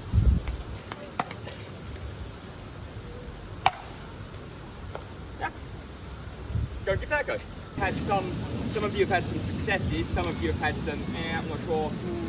Give me any questions you have, any feedback now from what we've done. We've done two things. We've done look at your watch, just to create that little low to high top spin motion. And then we've also done this heel to toe to get body weight forward. Anything about that? Yeah, like you point it in relation to the court? Is it, you know, That's your really front useful. foot? Yeah. What do you think? Does that make a difference if I go there, there, or there? Is it where you want to place the thing? It can. Obviously, you don't want to be too obvious because it gives it away. Yeah. But biomechanically, if I do that, where's my body weight going? That way, yeah. If I do that, where's my body weight going? Yeah. Weight to my knee. So I've got to have it facing towards that box, Okay. so my body weight goes there, my knee tracks safely over my toes. Yeah. Anything else? No. How tight? Oh yeah. Quite fun. Loose. About 3 or 4 out of 10, up to about 5 out of 10. Because then I can articulate and create more power. Like, that's super loose, super loose. Yeah? Again. Again. Right, so a couple of things. You want generally to have your acceleration going faster as you touch the ball and accelerate what we say out of the contact, not into the contact. So you think if I do this, the human brain goes, okay, I want power, but I want it to go in. How many times have you seen players do that? They go, and then the ball just flies out the back of the court or goes nowhere. You want to do the exact opposite of what your brain is telling you. You want to go slow, and as you touch the ball, just about that far away, accelerate. Can you hear the whoosh? Ready? It's hard for the waterfall. Yeah? Now, I didn't plan on stepping through, but my leg just steps through naturally. So don't be afraid. If your leg goes through, whoopee, don't worry about it. Right? If it goes through, brilliant. So I'm going to go slow, fast. Ready? Slow, fast. That's the last bit. I want you to go back, just do the slow, fast. You're going to do this very specifically. Ready? So, before she's off. You're going to do, I want you to see the effectiveness of your serve. You're going to do 10 serves. The other person is going to try and return deep. Let's see how effective this serve is. Yeah? Do they manage to get the ball deep? Once you've done 10, they're going to serve 10 serves to you. You're going to try and return. So it's heel, and if you step in, that's absolutely fine. Slow, then fast, and finish with where's your watch. Heel, toe, slow, fast, watch. Got it? Generated this power by being more of a closed stance, and generated power by angular momentum going in one direction. So there's lots of different ways you can do this. The last thing I'm just going to say is, because it was so good, I don't want you to forget any of that, but the one thing I would add is have a routine. So if you want to think about the complete one end of the spectrum, you've got Nadal, who has this crazy routine, all that stuff, right? All of that is for various different reasons, but when we're serving, I encourage people to do a routine. Because if I stand here and serve, oh, that was out. Why was it out? Well, I don't really know, because I didn't check in with myself. So I try and think from the feet up. So I get here, I make sure my feet are in the right place, I think about where I'm going to serve to, I'll have a quick look to make sure they're not standing in some really stupid place. Okay, I bounce the ball a few times just to get relaxed, feel comfortable. In my head I'm thinking, right, I've got one more thing I'm going to think about now. Up till recently I was thinking, to get power, I like using my legs, my knees, so I was driving upwards with my legs, upwards and forwards. So if I do everything like this, and that was a really good serve, right? But because I had a routine, I know that if I stick to exactly the same routine again, so we did this, pretty much the same place as before. If I didn't have the routine, I wouldn't know what I did wrong or what I did right. So it's really important to do that. And the other thing is, don't change things just on one shot. If you're serving, hit 10 serves and look at what they're doing. Look at the outcome, what happens at that end. If they're all bouncing a foot in from the baseline and they're kicking off, and if someone wasn't here, they'd hit the fence up here, that's a really good serve. However you did it, the outcome is really, really good. Okay, so think about what is happening at the other end. And the last thing is, don't be scared to hit 1 or 2 serves out every match you play. Okay? The serve is a strength now. And all of you, every single one of you, have hit serves today that are going to just win points. Your opponent won't get them back. There's not one of you that can't do that. You need to practice them. I was really lucky. I ran a leisure centre, so every lunchtime I'd go in the sports hall with a basket of balls and hit 200 serves every lunchtime for 3-4 weeks. And it really does help to drill it. But this is like your safe space where you can do that. So when you're here, no one cares if you hit balls out. Okay? Have a go at really ripping through, like Scott said. But that was awesome.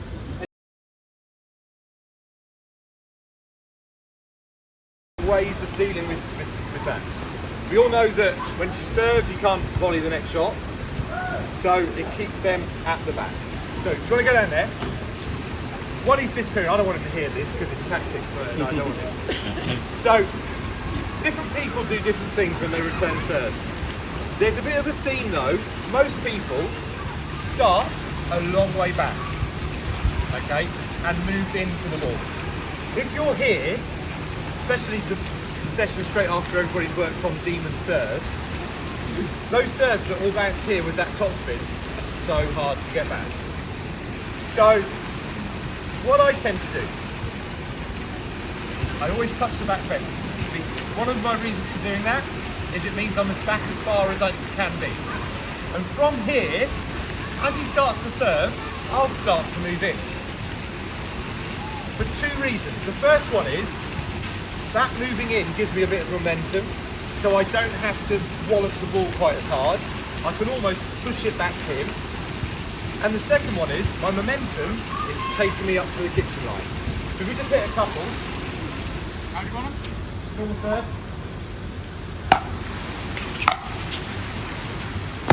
So I just stopped when he would have hit his next shot. And I'm at the kitchen. I'm established, ready to hit my next shot. There's going to be some of you guys that, well, I know, really wallop your returns. Okay, the problem with hitting a hard return, okay, I almost made it, and I'm quite fast, but it wasn't quite as good as that floated return that allowed me to get all the way to the kitchen. So, what I want to see from you guys, starting back here, as you start to serve, come in, okay, and you can get hit. If you are the slowest person ever, there is no reason why you can't.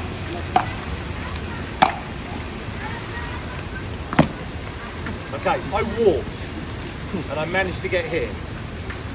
Okay, wasn't the greatest return in the world, but actually it's quite a killer to return. Because that floaty one gives him no power to generate any power from. And it piques my ego. So I think, right, I'm going to do that, I'm going to smack that in the net. And they normally disappear into the water.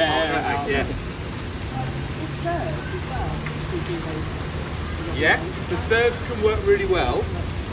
The reason we think about it more with returns and third shots is obviously I want the time to get to the kitchen. So that's why we're doing more for this.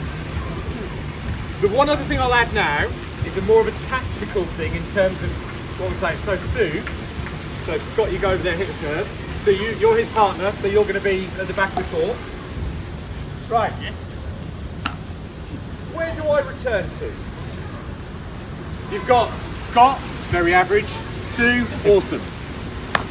Okay. So do you hit it to the weaker player or the stronger player? What do we think? Player, kicking back. Stronger Okay. player. Just told me that before. Not all the time, but one of the things I tend to do most of the time is I tend to hit my returns into the backhand side of the stronger player. Not always, but most of the time the stronger player plays on the left-hand side, unless we've got lefties. Okay? But if I can play to the strongest player, it keeps them back out of the way for at least one more shot. If I hit it back to Scott, Sue can start coming in, because Scott's then going to hit the shot and come in. She's now established at the kitchen, and now I'm scared. All right? So if we do this, Okay, Scott would obviously come in. Oh, you see what I mean? How good that was? Sue is stuck there because she's got to hit that shot. Scott could have come in, but I don't care about him. He's no threat to me. Okay? So it's one thing to think about. It's not the only thing you can do. You can hit it down the middle. Did you want to say something? Oh no. Yes. Oh, okay. There's one other thing I would suggest, and you see this a lot. Oh, sorry, let's just go back over there. So again, Super Sue and very average Scott. One of the other things I like to do is hit the ball maybe 60, 70, somewhere about there. So if Scott hits it, chances are it might be his backhand, slightly weaker, hopefully, who knows. The other thing we could do is Sue thinks I'm going to take this, and it happens a lot in mixed. You'll get the person on the left coming across and taking the ball here. Now, it's not a bad thing to do, but if I do that, I'm at the back of the court and my partner is stuck behind me. So now we're both stuck at the back of the court. If I drive it really hard, there's a great big gap over there now, and you'll see it quite a lot. So one of my other tactics that we tend to do, if we find a pair where the left side person wants to take that middle ball, keep creeping, hitting it a little bit further each time, just to see how far they want to go across. Okay? And because I follow it in, I hit it over there, Sue will hit me, and then I'll just go and put it into that spot there, and it's over. And you can win some really easy points that way. Right.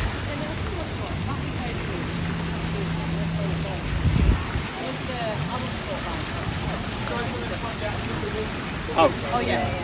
Which we're in this corner because of the sun, but No, just saying that it's a few years ago, and obviously pickleball has evolved, but it was a coach that said to me, you serve, stay, both of you, and you see who's going to receive where they're going to hit the ball, and then the other person runs in.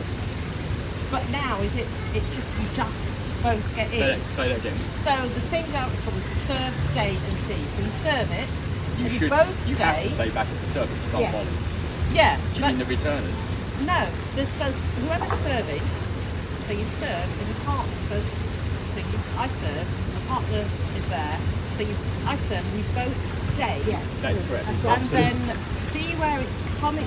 This bit about the ball. Yeah. To see where the return's coming to. So if the return's coming to me, that person runs in. But Sort of, yeah. But because you.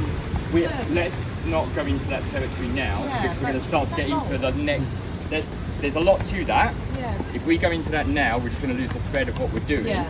Remind us, we will come back to that, because that's a very important point, but it's just we're going away from a little bit of what we're trying to achieve right now. But we will cover it.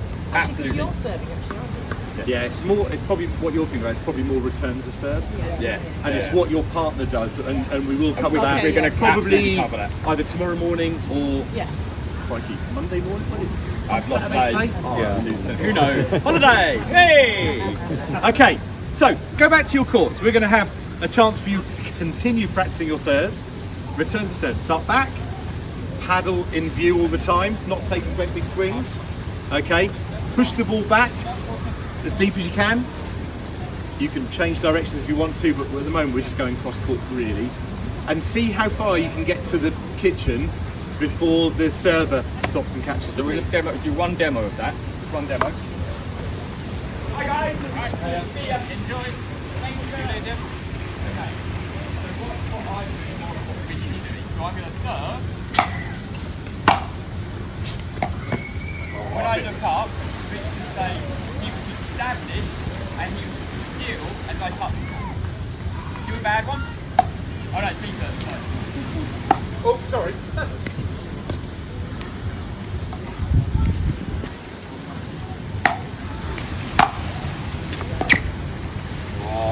So fast and hard, it's great, but he's now going to have to try and hit on the move, which is going to be pretty bad, or he's going to be so far back he can't actually do anything. So sometimes those better drives that are super low are actually less effective as they are. And we're talking maybe a foot or 2 foot higher. We'll put enough pressure with power as well as get you to the line. So is everyone clear on the drill? You're going to do 10 goes, serve, catch, see how far you get in. Your goal is to work out how to serve and get to the line. Then you're going to switch to 10, see how far you get in, and then you can feed back to each other which serve was more effective. Is that clear? Any questions? Courts who are out there, come in here. Courts who are in here, go out there. So, at that next level for you guys, your returns need to be deeper. Your return needs to be more damaging. You need to be able to get to that non-volley zone more effectively. Do you all agree that that is a useful thing to have? Yeah. Rich and I played a tournament together, which was so much fun. And the difference in some of our matches was when we got to return deeper. We were losing, return deeper, we're winning. Because the difference of playing against two strong players who are both standing like this, imagine like Rich and I standing here, and now you've got to try and come in. Versus, they're here. One of them's coming in. Now I can hit his feet, pop it up. So we want to talk about when do you drive your return and when do you run through your return? Because you're going to go on YouTube and you go, but this guy says you should always run through. You're going to see another guy say, you should you should drive the ball. That's me, that's the way I hit it. So let's just talk about why. Right? If I hit deep, it's going to be way more effective. I'm going to get to that non-volley zone, I'm going to win more points from the non-volley zone. Remember, in this game you win mostly from the non-volley zone, you don't win by driving the ball very often. If you add up how many drives you make from the baseline and win versus how many you miss, I'm pretty sure the equation's not going to be in your favour. Doesn't mean never drive. Love driving. He loves driving. So, let me just show you the return. This is where I was seeing most of it when it went wrong, was this. I'll try and do it bad.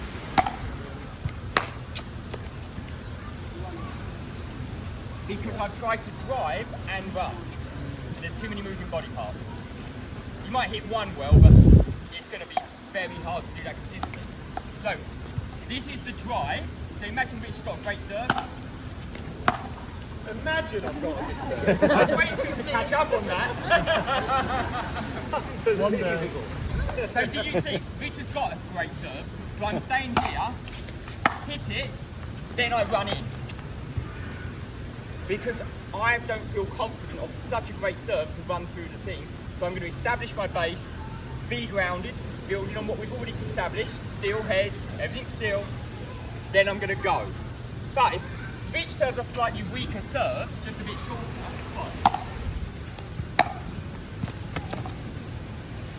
See how I didn't even finish my shot? I just pushed. When he looks up, I'm here. The goal of the return is to get here. That's it. It's not to do much else. That is a very effective return. That's a very hard return when Rich serves really well. So if Rich rips the last one at me on your serve,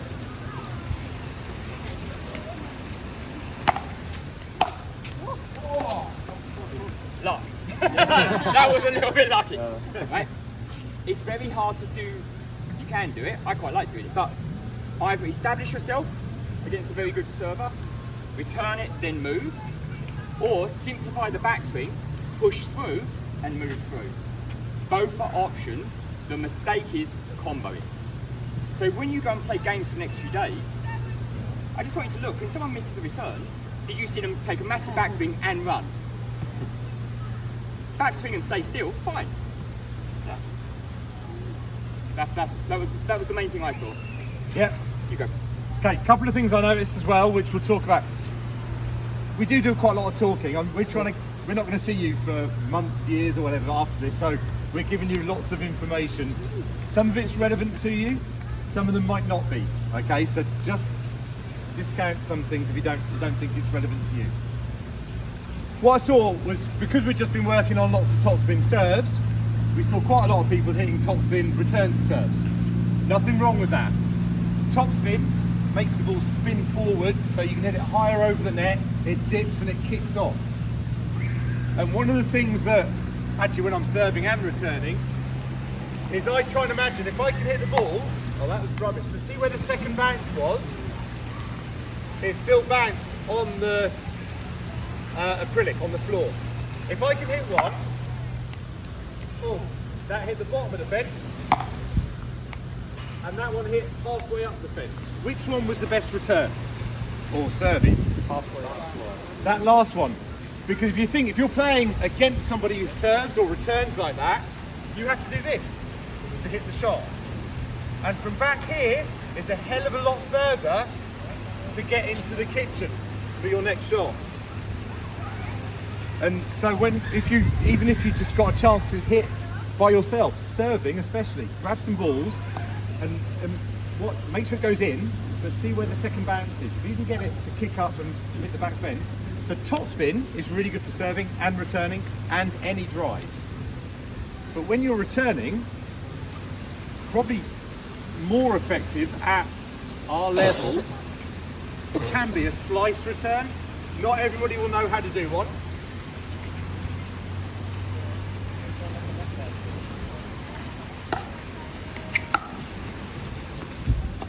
So where you are, you've probably got to see the ball sort of floats in the air. It seems to stay in the air a little bit longer. The longer the ball stays in the air, the more time I've got to get to the kitchen. It's also a bugger to hit any power off on the way back. The problem is now, really good players, when the ball's spinning with slice, they can use that slice to generate more spin back. But for most of the people you guys play, don't worry. So slice can be a really effective thing to do for a return, if you know how to do it. Okay?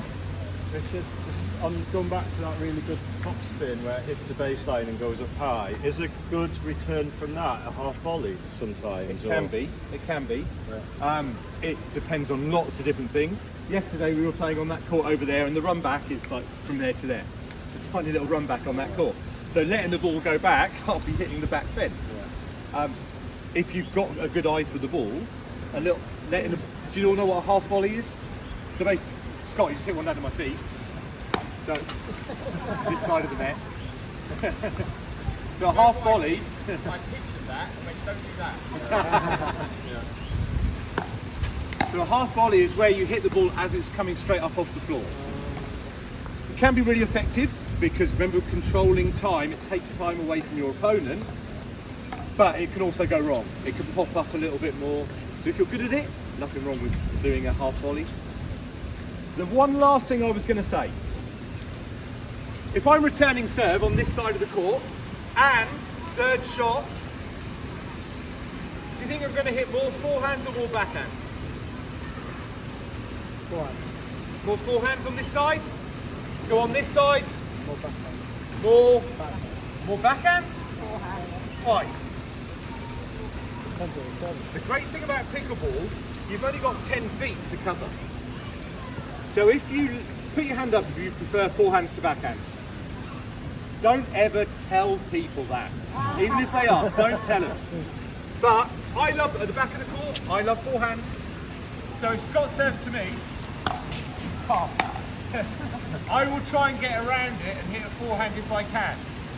So what I tend to do is this, and I'll come around. So you might see me do this and run in.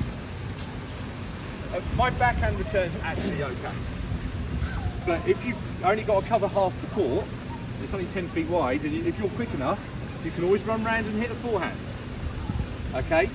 If it's a third shot, which we talked about earlier, so if I serve, probably even more effective. So if you just return this back to me. Oh, running around and hitting a forehand is actually quite an easy thing to do. So don't think it's all backhands on this side and all forehands on that side. Does that make sense? Yeah. Okay. Right. So let's integrate. So first of all, let's summarise, then integrate, we'll get you played. So key things on the return of serve for you. What are you going to take away from this session? D. D. I would say depth before power. If you do both, awesome. But depth before power, good. What does too much power do? Not enough time. Takes away your own time, so we're playing with time. Fantastic. Good. Anything else you want to remember from this session on serve and return? Mix it up, a bit of slicing as well. A little bit of mix up, yeah, like we calibrate, don't we? Yeah, We all calibrate, we get used to it, so mix it up. Anything else? Prepare yourself, get yourself ready to serve. That's this morning, wasn't it? Yeah, so we have a routine, we establish ourselves, we have a return routine. Yeah. Little breathy? Fantastic. That's all you really need. The rest of the stuff you need to drill so it's natural. You don't want to be thinking all of the stuff I said about hand. You don't want to be thinking about any of that. You want location and height, brilliant, and then setting yourself. So let's put that back into a game. So you're going to play another 10-minute game. doubles, we're going to put you with different people, and your focus is get the return deep. I don't care if you miss every return. Get the return deep, get yourself to that non-volley zone, and just notice what kind of serves are stopping your opponent do it, and what kind of returns are getting you there. We all play differently, find your way of doing it.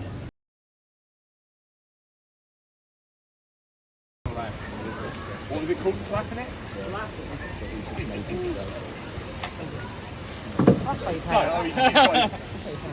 So, think about what you've learnt. Serve. You've learnt the drive. You now all have top spin drive. It's the same shot. Yeah. What's the most important thing then? If I can serve like this and hit top spin, what do I now need to train in order to hit a top spin drive forehand in a match? I can do this from the serve. What's the missing thing from a drive? Does the ball always come to where I want it? Movement. Movement. Yeah. That's it, that's it. You can already do it. So I want you to just go and do, in a minute, exactly what we showed you. So I'm just going to show you, look at my footwork. Do you want to stab, do you want to be at the net and just defend? Because that's more what they're going to face, isn't it? So, just look at my feet. You know how to do this. You know how to do this part. Look at my feet.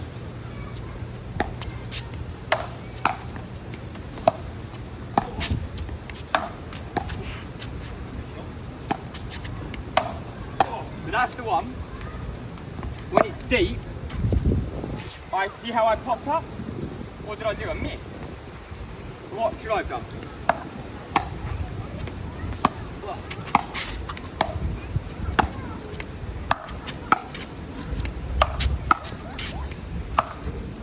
So do you notice it's not always, I have to be willing to improvise. If I've got time, but if I don't have time, the ball's late, stay on the same side. That's the only difference that you need to do. If you've got time, step in, hit it. If you don't have time, stay on the same side. So hit me a couple here.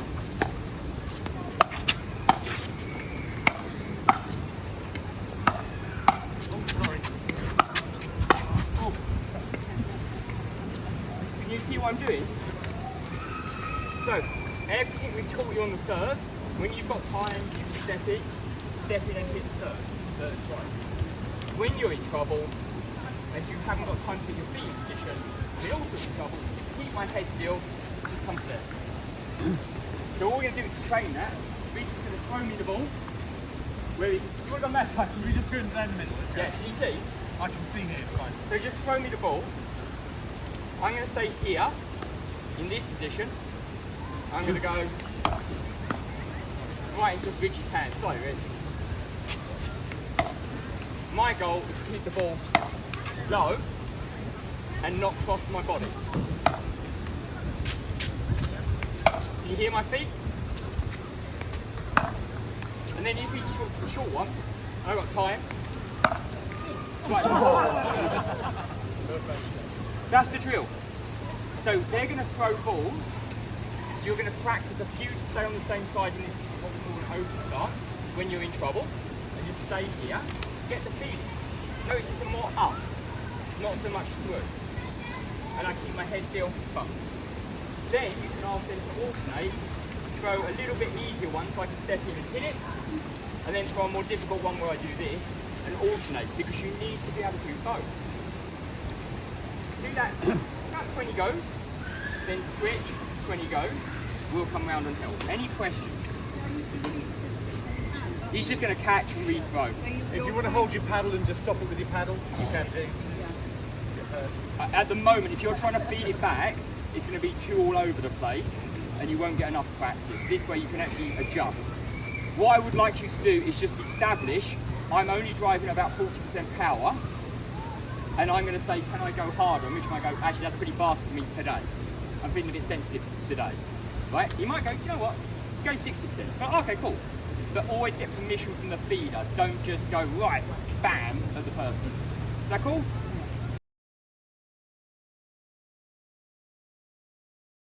Ready?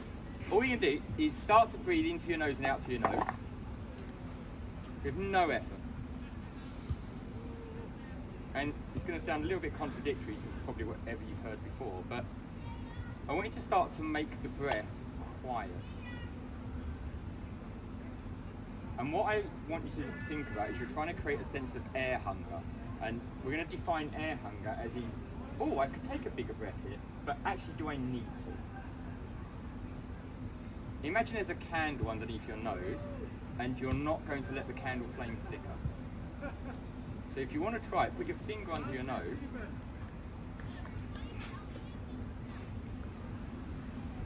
and just see if you, without taking like big breaths, just quiet breaths that activate your diaphragm.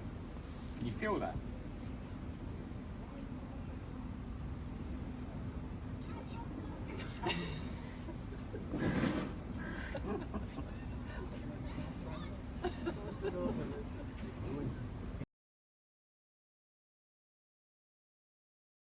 Yeah, for sure.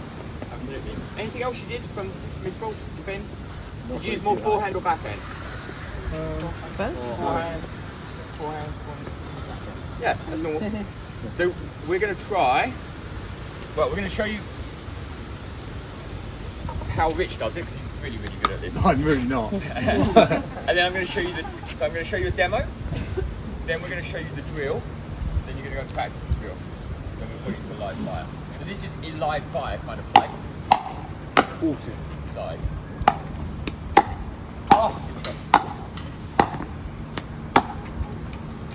and just look for, when I'm looking at someone, I'm trying to learn something, I don't know what you do, but I look at feet, then I look at paddle position, then I look at what the ball's doing. In no particular order. Just those are the kind of things I'm looking for. Oh. Got to remember, it's a hard shot, so. Yeah. Especially if it hits. Especially my feet right in your foot. Sorry, buddy.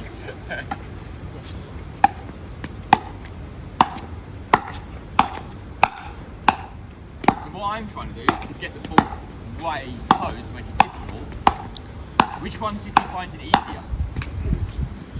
Which ones does he seem to find easier? Where's the ball? Out the air. Out the air, right? Yeah. That one. If I get it here, is this difficult for him? Yeah, very.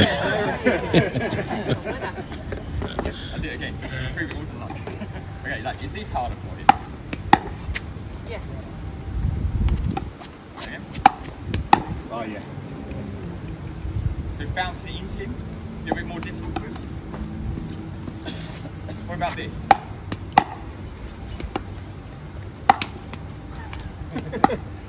I'm going to teach you how to do that.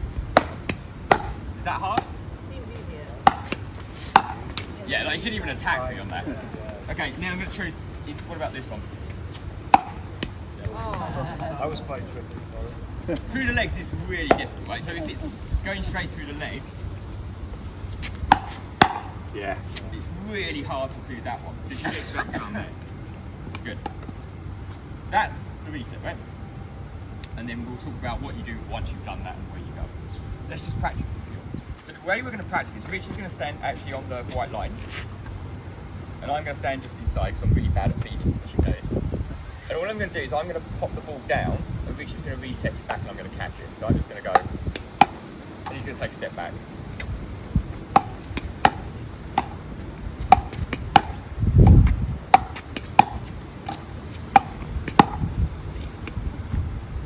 Once he gets to about there, he's going to start going back forward again.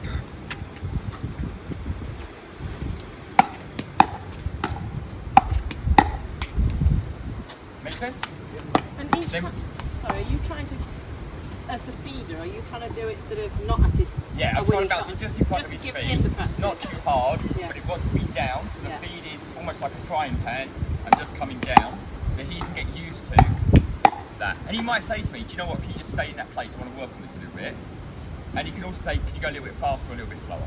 So he's kind of controlling. Do you want it harder or slower? Yeah, let's go a little bit harder. Yeah, I need to practice. So a little bit harder. Yeah. Yeah. So that's the one-handed one. Rich is going to do it to me, I'll show Yeah. you. Oh, thank you for that. Just, I don't think you do the two-handed, do you? So I'm going to do two hands. If you've got two hands, this is probably so much easier. Oh, sorry, that was a really tough beat.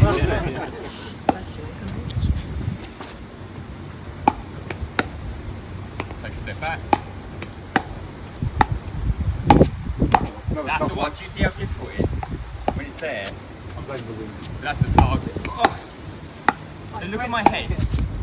Is my head moving? Head still, right? I'm not popping up.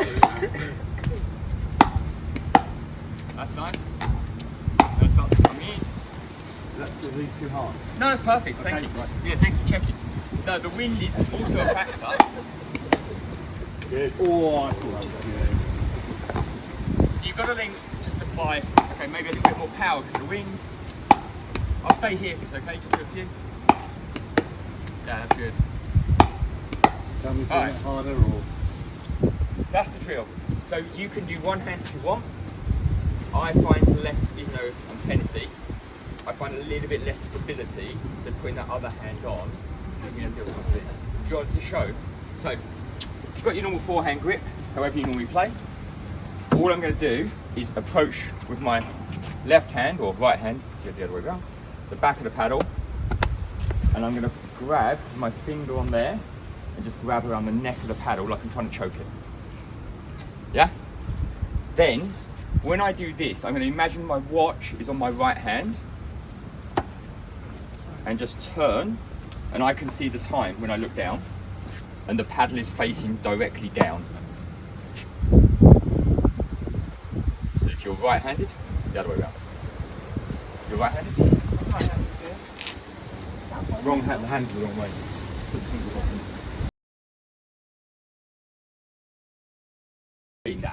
Everybody has slightly different grips. What you see a lot of people do with this shot is just support they hardly hold it. They actually just, it's almost loose. They just use it as a second, like just a protection, just to push it. So you can do different things, but that gives you. Say Annalie Waters and Ben Johns are pretty good, and that's what they do. So why not just copy them? And there's nothing wrong with doing what Rich is doing in one hand, but you see, you find if you're like, it's, you know, if I've got one hand, Rich, can you just push my paddle? Look at that. Now push my paddle. I'm not putting any resistance into it, it's just, it's going to bend less, so therefore I'm going to be having more of a stable platform. Play around, we will come around and do it. So everyone got the drill? Yeah. Feed from here, nice and gentle. If they want to go faster, like a frying pan, they're going to step back, they're going to try and work all the way back and then all the way back in. And if there's a position they're missing, they might say, hey, can I do a few more here? Happy with that? Yeah.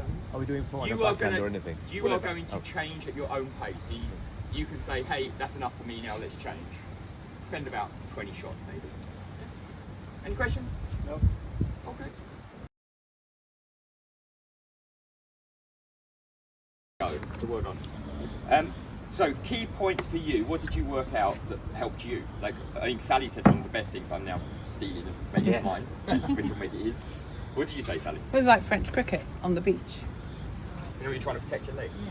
And she was like, yeah, I got this. She did it straight away. Why didn't we just say that? So good, thank you for that. Anything else? Flexi hands. Flexi hands.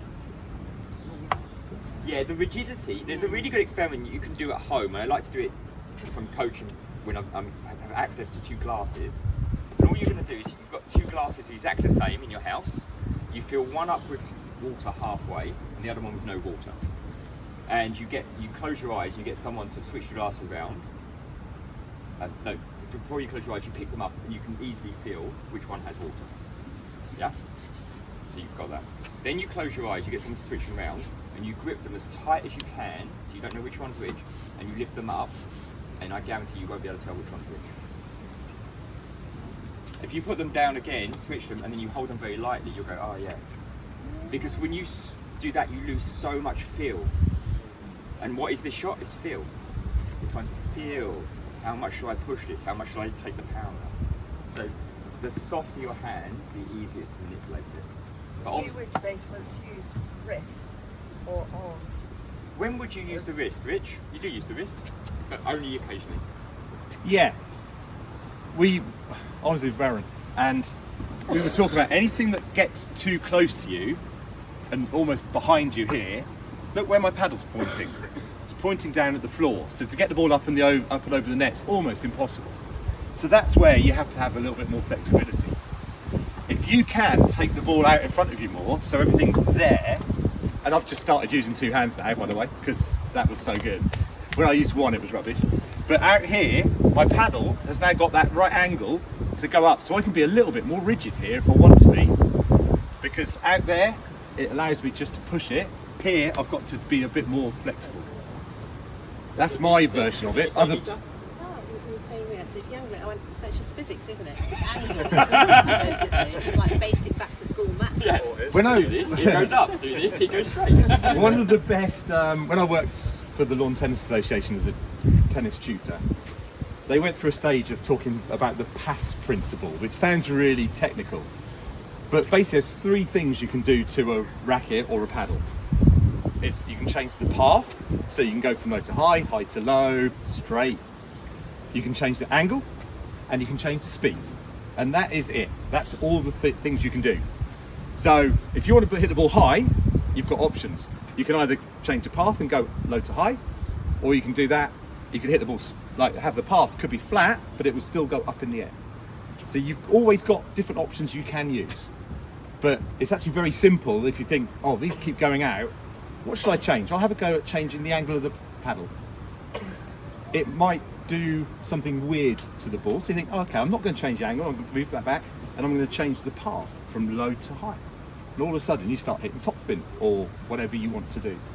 So it's quite a simple way of looking at it. But yes, it's just physics. All right, so now let's just put the example of when you would use it. It's really important to know the why here. Okay, so imagine we're playing a game and Rich is at the back of the court and I'm attacking Rich. 7-11. Look at that. So imagine that situation. So we'll play a couple of points out? Yeah. Yeah? Just in half court. Just in half court, yeah. Short mate. Oh.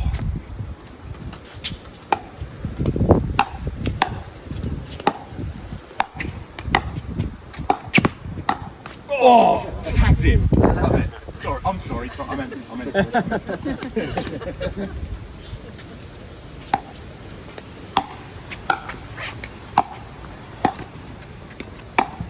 Oh!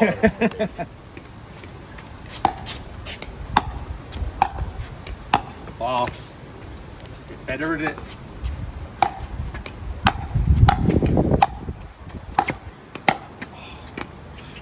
Oops, sorry.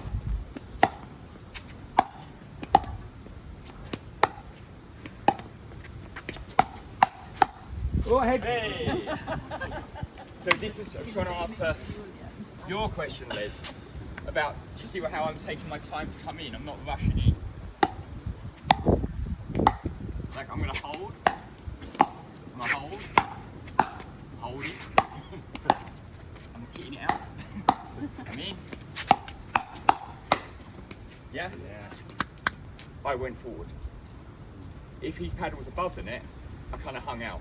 Very psychologically as well. If you, like, Richard's there hitting at you, and you're just casually, calmly coming in gently, he's probably going, oh my God, this guy's so, and it throws him off a bit, doesn't it? And then you suddenly come in and attack. Yeah, it's that, like that shock for me, of that would be like absorb. Slowly, I'm thinking, gosh, they're so calm. calm and controlled. What am I going to do? And then you start. And so we just want to the key point is, when did I move? What was the decision about when I moved and when I didn't move? When he was on the back foot, so knock it down. Me, his opponent, what was I doing? Down. Yeah. So you can't attack from there. Yeah, so just do one. I'm going to move until he's going to hit the ball. And I might move back, depending, like, so. Well, why don't you say what you're thinking? Yeah, okay, yeah, no. Stay.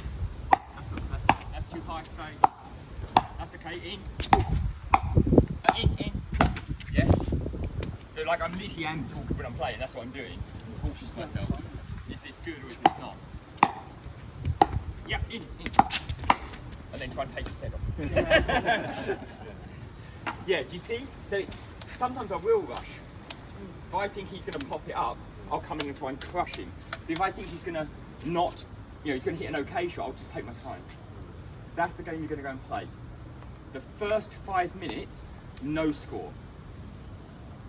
So I'll tell you when to change. You can do it a few minutes one way, a few minutes the other way, just so you can practice it without the score. And then I'm going to say, now put the 7-11 scoring on it. And so you can then add it with a little bit of pressure. Do you still do this, or do you go, ah, ah? Can you stay calm? Yeah? Yeah. Great. Let's switch you around again. Rich, could you do this one? Yeah.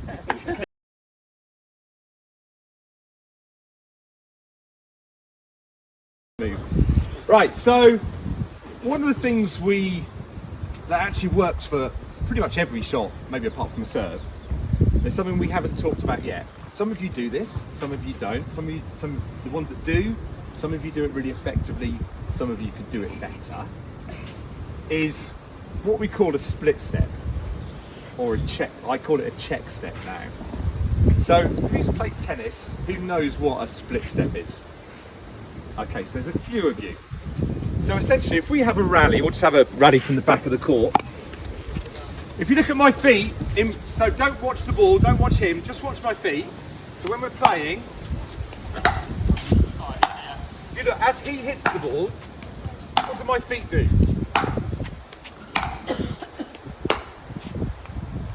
You see what they're doing? So what I'm doing is jumping, it gets me onto the balls of my feet, and in tennis, or if I'm playing singles at pickleball, where we're at the back of the court, that split, when he hits the ball, I do it at the point. So when I land, I know where the ball's going. So if Scott hits the ball, as I land, I can then bounce. So if you move me around a little bit now,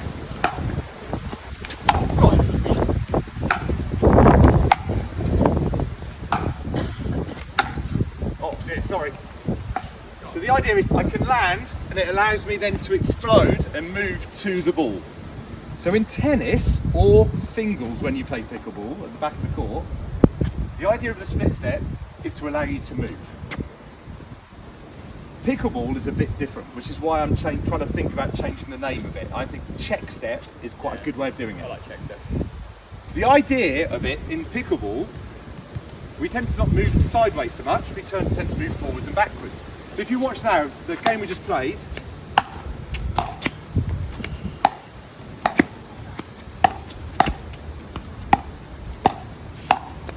okay, so I'll do that one more time.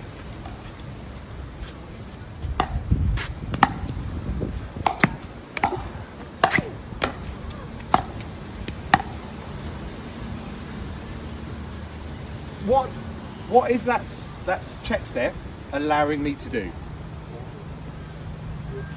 Okay. Be more stable. Definitely helps with keeping your head still. Okay. I'm dropping. So in tennis, you watch some people, they really sort of bounce upwards. We haven't got time in pickleball. Everything's so much faster and better. So the idea now is to get down like this. So we're getting a better base. So we're better stability. We can keep our head still better. If I do what a lot of people do, I'm not saying people here do it, is they might do this. No split step at all, or no check step. They charge in and try and hit the ball as they're running. There's no balance at all. I just saw there's about 4 people went, oh, oops. So, when we go back out, we're going to try, it's doing the same thing again, but have a real focus on your balance. The idea is to stop, check that everything's right, hit the shot, and then go again. And when I say go again, I went forwards, obviously I'm trying to move forwards, but there's to be times that you split, oh hello, you might split and think, oh that's quite high, so I'm going to check, and I might end up staying in the same place because, oh my goodness me, you're a magnet. By splitting, doing this, the reason I like to call it a check step is you're checking for what's happening. If I hit it a bit high, I think, right, I can stay where I am because Scott's going to absolutely nail the next shot. If I hit that one to the feet, I can then move in. But as soon as he hits the next shot, get back to this. Hit the next shot and go. Does that all make sense? Yes, sure. Just look, what is the indicator? What's the trigger for which to stop? My contact. Let's check. So, listen to my contact. Don't look at my contact. You won't see what he's doing. This is quite challenging for you guys. So you've got to look at his feet and hear my hit. Does he land as I hit, or is he landing his feet before I've hit, or is he landing his feet after I've hit? Don't look at me. Look at him. Listen to this.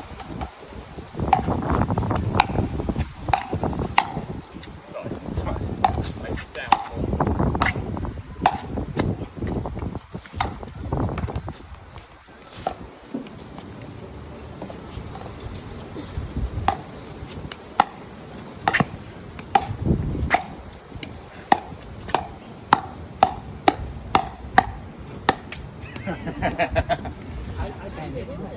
As I hit it, he lands. Okay, so it's an interesting. There's a little nuance with it again from if you play tennis. Just do me, just one. Yeah. Go. Just while we're turning around. In tennis, the idea is you land at the point you know where the ball's coming. And in tennis, what you find, if you watch the best players in the world, one of the things every top 50 player does is they never land with both feet together. When they're in the air, as they're about to land, they know it's either going over there or over there, and they'll do 1, 2. So if it's going that way, they'll do that to be able to explode to it. So they land at the point their brain knows where the ball's coming.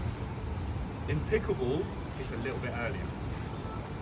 So you split to get yourself balanced, because it's been so fast, we don't know where the ball's going to come. If we wait, it's probably too late. So that gives you a bit of a clue for what you're going to spot. Same drill. Listen, watch my feet.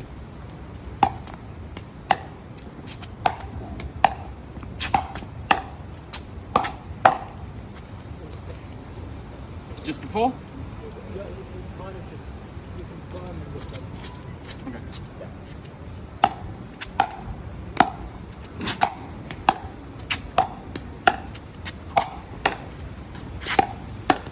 Yeah? So, yeah, like, When are you supposed to do it? Before. you got to find the time supposed to that set works for before you, you hit. that works it. Yeah. Like what works for you. Sorry, is it set before you hit? So mine, I land and stop before they make contact. Rich lands just as they're making contact. I think like you want to work out what yours is working for you. The other thing, just the last thing on this, I'm going to split step when my ball crosses the net if I drive. I'm not going to wait for him to make contact. It's too late. I need to be. So if I'm smacking the ball, when my ball crosses the net, I stop. I don't wait for him to hit it because it's going to come back so fast. So it's not the same thing. If you're dropping it or hitting soft, just before they hit or just as they hit, as long as you're stable when you go to hit, it doesn't really matter as long as you're stable. So both valves work absolutely fine. But if you drive it, you hit it hard, as soon as that crosses the net, that's what I do. Yeah. Because I know it's going to come back super fast if I wait for it. So we're going to go do the same drill, no points, just play some like friendly points and try and get that timing on it, and then we'll come back in. So the people who are up here, sorry, go and I'm have going to show you, we're not going to do it today, but go for attack, like just play. So I crashed on him because I deemed to have got the ball low enough that he was going to hit the ball up. But what we've been doing here is this.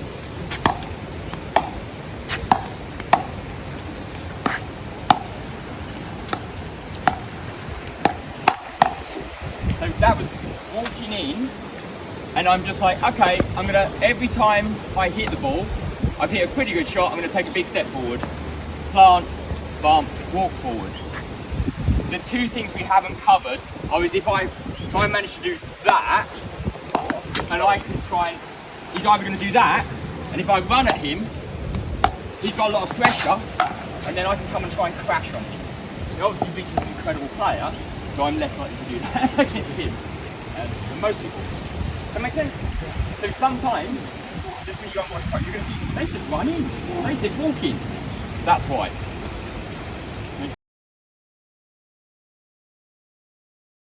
By popular request, we've had about 7 or 8 different people all said the same thing. We're going to work on roll volleys, and then we'll move on to flick volleys. Okay, it's a little nuance that makes them a little bit different. So what we're going to do first is just show you what we mean. So obviously this morning we were working on that transition bit at that end, and the person at the other end was trying to get the ball back over to their feet. So I'm just going to show you what some roll volleys look like, okay? Do you want to go? Do you want to just go to the back this time? Oh, go.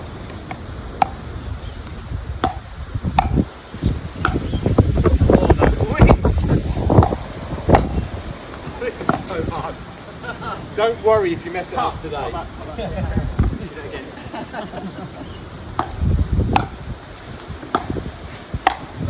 That's right. Nice.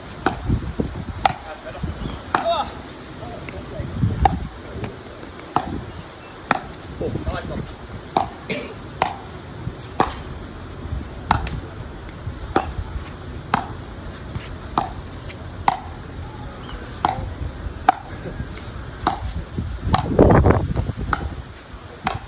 Okay. So it's quite hard because they're coming at different heights. But essentially, when we want to use it's really going to be hard today. So what we're looking to do, generally a roll volley is one where the ball is a little bit lower over the net, and we're trying to get from below, we're trying to get rolled up the back of the ball, top spin again, but get the ball somewhere near the back of the court again. Okay? So in order to achieve it, I'll give you 3 little teaching points. First of all, take that ball out in front of you. We keep talking about always seeing your paddle, so vital in this. Start down below the height of the ball. And all we're doing is not all wristy and elbowy. Generally we're working from our shoulder. So we're starting down low and it's just like this. So you might use your knees. Don't do head up, but don't mind you using your legs to drive you upwards. So if it's really low, my paddle will pretty much just go vertically up. It's not like I'm hitting it forwards, I'm rolling up the back of the ball. And that way, I can get the ball up and over the net quite quickly. It's almost like a drag, isn't it? You're almost dragging. Okay, yeah. We've got a guy, Sam, that we sometimes coach with. When he does these, he almost comes backwards. He rolls back up the back of the ball like this. Don't say do it, but he's really good at it. If it's a little bit higher, you don't perhaps have to come so vertically, so you might push forwards a little bit. You want me to do a few? So if it's lower, I really have to, look how I started low. And all I'm doing is going upwards. Right, can you see the ball spinning? I'm not trying to do any kind of force. All I'm doing is just rolling up at the back of the ball. Okay? If you get really stuck, one little tip. We've got our Topspin Pro. Topspin Pro? It's not the same, but you can always use the top of the net. So if you can get used to doing that, so start below and just brush up, that works really well. Notice it's not hitting my paddle. Bless you. It's not going forward. Okay? If you get caught in the net, what's going to happen to the ball? If you Gonna hit the ball pop like that, it's going to pop up. So my paddle's flat and it's just brushing like that. So if you do get really stuck and it feels really weird, just go to the net, do a few of them, get the feel for it, and then come back and have a go. Yeah, it's a little bit easier with one, but yes, you can get like that and you can just go from there straight up the back of the ball. You can do it with a forehand as well. That, again, it's a little bit easier with a backhand because the ball's coming straight to you. It's easier to judge the ball, but you can still roll up the back of the forehand as well. So what I'd suggest, because it is so windy, I think feeding is going to be harder than the actual hitting. So what Scott did, let's do it one more time. Just from there, it doesn't have to be hard. It's just rolling up, just catch it. We're not hitting it hard, so it should be okay to catch. Should be. Oh my goodness me. Gone wrong. Okay, so it's probably the way to start. I have to flick it up and lift it, don't I? Because it's low. So now telling your brain, I want you to barely touch the ball, but come quite fast up and not put any forward motion in, it just thinks it's going to go in the net. But if I do it slow motion, it will go in the net. Because there's no speed at all because I'm not pushing forward. So if I can commit to just going,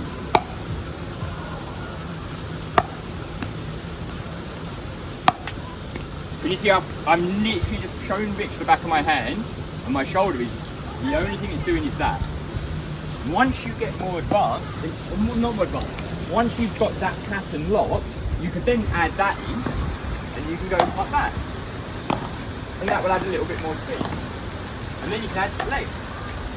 So I would do that, then a little bit of legs, then a little bit of turn. Until, and you might be able to do it immediately, but if you can't, go back one stage, just this, then a little bit more. The other way to practice it at home is to put it against a wall or a fence and just do this. Just roll it up and down. Roll it up and down and then come up. If you have a strong reason to practice this and you think it's going to help your game, you will put up with the pain. If you think, I don't really need this, what do I need this for, this has always worked for me, you won't put up with the pain, you'll back out of learning it. But it's up to you if you think there's a strong why. Why do we use this shot? What's the point?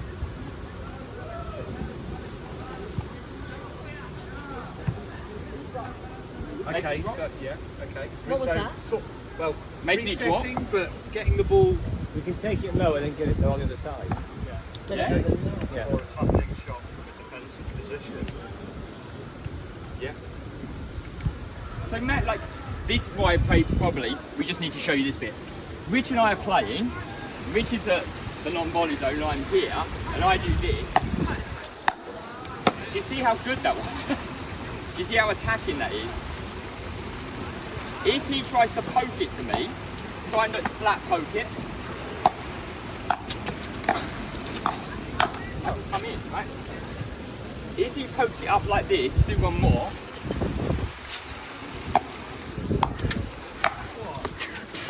There's nothing on that. I can just come in and crash on you. So as you go up the levels, you need to be able to keep this ball down and aggressive.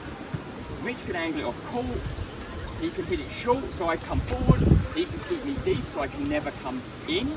He can just keep going deep, deep, short. Ugh. So from below the net, he can be aggressive. He can also be very defensive. No, I mean, it was interesting. The people that we know come from tennis, where when you're at the net here, tennis is all up, high to low, and punch. And it was the tennis players that probably struggled the most, going from high to low, little short shot, to low to high, long swing. It feels like completely alien. And I think that's what the issue we had, wasn't it? I watched some video of me playing a year and a half ago. I never had this shot. I was watching other people do it and think, well, that's a weird shot. Why does it keep winning the point against me? And I thought, oh, I think I need to learn this. And I think everybody goes through I went that. through the same thing. Yeah. I was like, oh my god, this is so weird. What the hell is this? And then I went, oh, table tennis. I used to play table tennis. It's a backhand loop. And then I was like, that makes perfect sense. I can spin the ball from below the table and still attack you. Yeah. That was it. As soon as that clicked in my brain, much better. But I think we all had to go through that phase of messing up a lot and then hitting one or two that went, oh, hang on, that felt a bit different. That sort of did something weird at the other end. Do that again, do it, oh, yeah. And everybody goes through that phase. So don't be worried if you don't do it straight away. Just stick at it, because it is one of those that really, really makes it brings your level of your game up a huge amount. It gives you so many more options. Do you know any 4.5 players that can't do this? No, not now, no. No, none. there are variants of this, which is what Scott's going to talk I about now. Can you all see it? Can you see where you are? Do you want to come to this side? You're right, Yeah. son. So this was, you know, like sort of below the knee height. What about if it's just below the height of the net? Would I still roll it? Flick it. So if he goes, oh, that was bad. Oh yeah, you're stuck on one. Sure, yeah, should stop. So I'm leaning in. Rich has got a lot of pressure on him now to hit a really good drop. That's why. It's like, imagine you're playing against someone who can do that. How good has your drop got to be? So I'm out here. That was a little bit of a half roll. Good flick. Effective? What are you going to do against it? It just means you've now got to hit better third shot drops, or any drops, defensive shots, and so you're going to miss more. So when you do this shot against someone, it's the hidden points later in the game where they can no longer hit an easy drop, so they try and run, do a really close drop to the net, and they hit the net. That's all because you had a backhand flick. You don't have a backhand flick, what are you going to do? Push it back? They'll do that to you all day long. You'll be the target of their third shot drop. Do this, you'll be your partner who takes it. So is the backhand, so you do it, is it mainly near the kitchen? Yeah, so, Shot yeah, it's absolutely from the kitchen. It's a fourth shot, so the fourth shot of pickleball, this would be a fourth shot, or it's when you're already established at the zone. It's either to attack or to keep back. Is it just backhand? Yep, this one is, yeah. I will show, I don't want to confuse it with doing too much at once. So my paddle's out. Oh! So that's the, I didn't have a roll, I flicked it, it went up. Right? Maybe come back to you. Yeah, so if it's here, I just go, oh. What do you notice technically? Flat. It's flat. Yeah. So if you're where Sally is, what do you notice about his paddle? In relation to him? It's just static and it's... Yeah. Close? A long way away? It's right out. This is where you're leaning to. Yeah.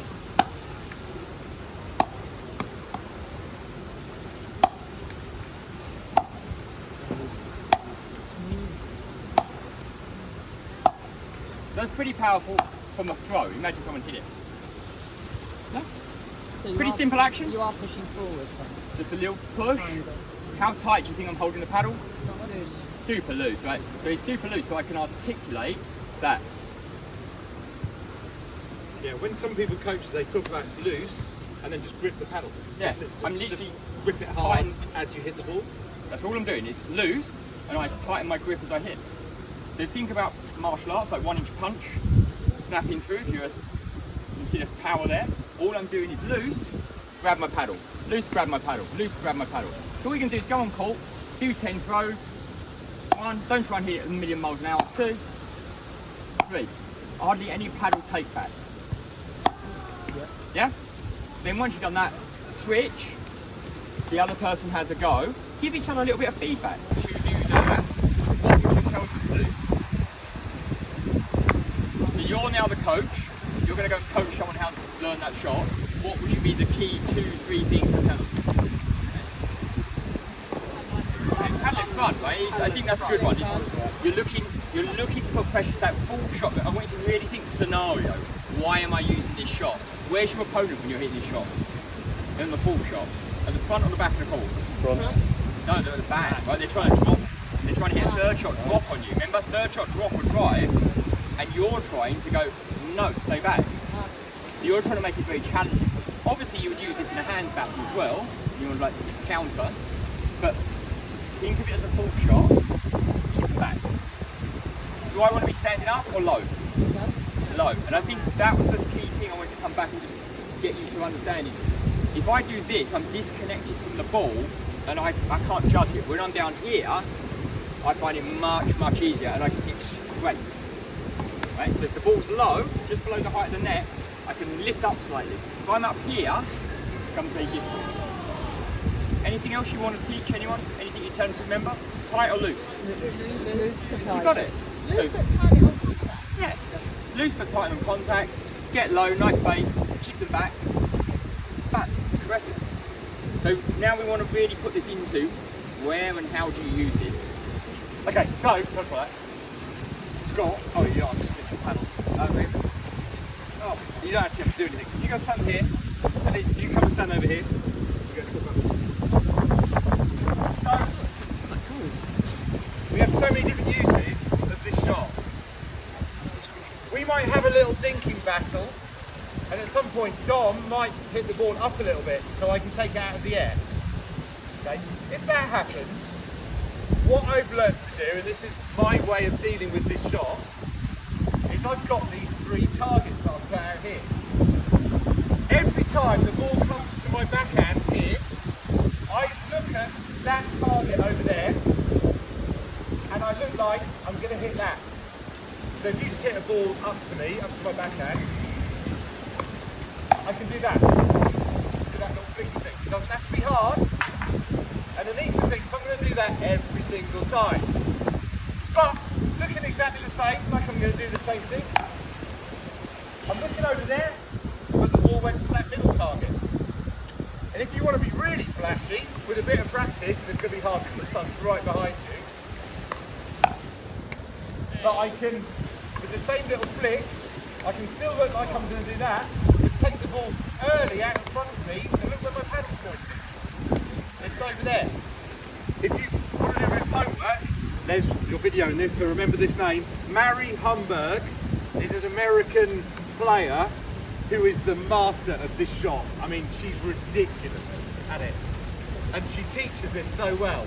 So she stands here and she'll even her sort of rolly flicks from down here, she'll do that, and every so often she'll go down the middle, and then she'll take one out, and she does crazy angle shots.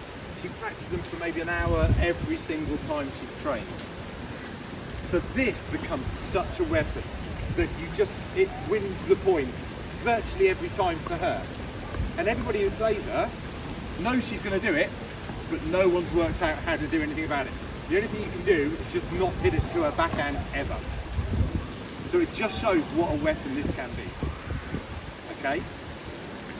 The last thing I'm going to mention, if it's alright, is we've just given you 2 different versions of a backhand volley. When in reality, Dom, if you just throw them to me. So maybe some low, some higher.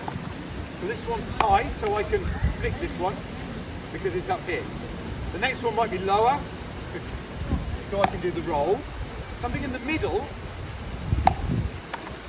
is kind of halfway between the 2. It's still going low to high, but it's also going back to front.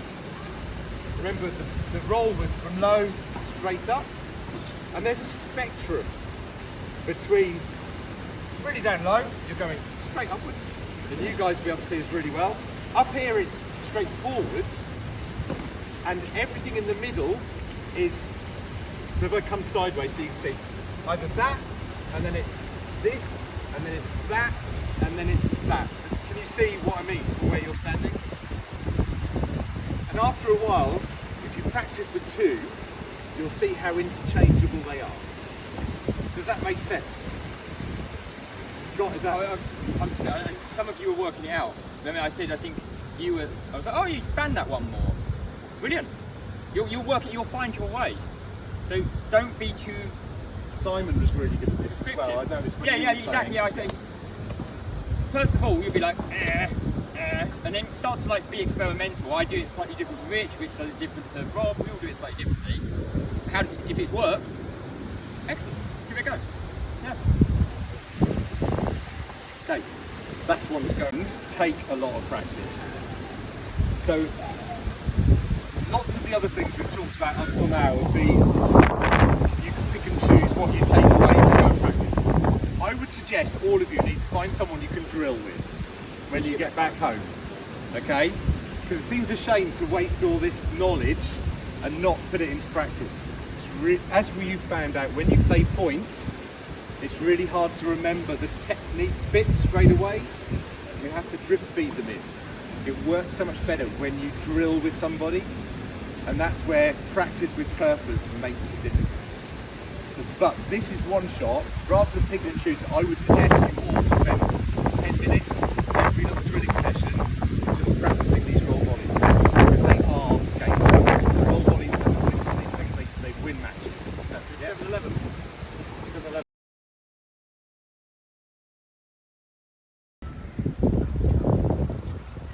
And you want to be able to do 5.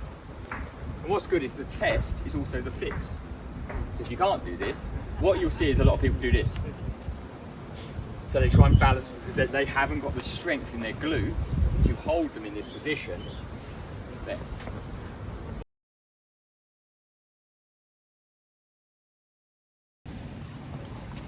This is just an example, alright? So this might be slightly uncomfortable if you're up playing it. So let's say, alright, Sharon, you with me? Come on, go quick. Go over there. No idea where he's going. Come. I see what he's doing. Putting you in the sun. In the sun. Yeah, dancing. Just win. Don't miss.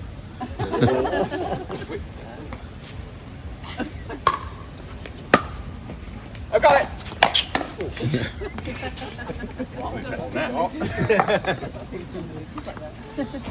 Such a bad arsehole. I can do this on my own. Oh, for God's sake. Don't just... It's not expensive. Interestingly, it's not happened here. It gets right up my nose when my partner goes, come on, come on. I am. That's what we were talking about. It's a trigger word for What me. do you do? Do you just say, don't say that? I am. Or this is it, this is it. We can, you know, and I know.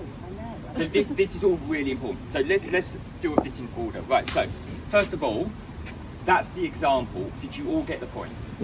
I felt uncomfortable doing it. I'm sure you felt, even though it was a joke, was it? It feels a bit horrible, doesn't it? Okay, yeah, thanks. Don't be more bad behaviour. Okay, we're going to do another one. Sham, would you come play with me? Is it going to be the same as last time, though? So we're probably miss it now. So we're going to do a little example for everyone. It's just a 5-pointer. Is there a slide first? Cool. I'll go here. Yep. Is there any phrases or words that you want me to say when you miss an easy shot, or any words you want me to avoid? Come on. Come on. Yeah. Cool. I don't know that either. Come on. Okay.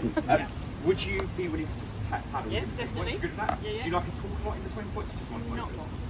Cool. Do you mind if occasionally every few points I might say, hey, that's I've noticed a weakness? Is that okay? Yeah, that's okay. So let's do But it. what about you then?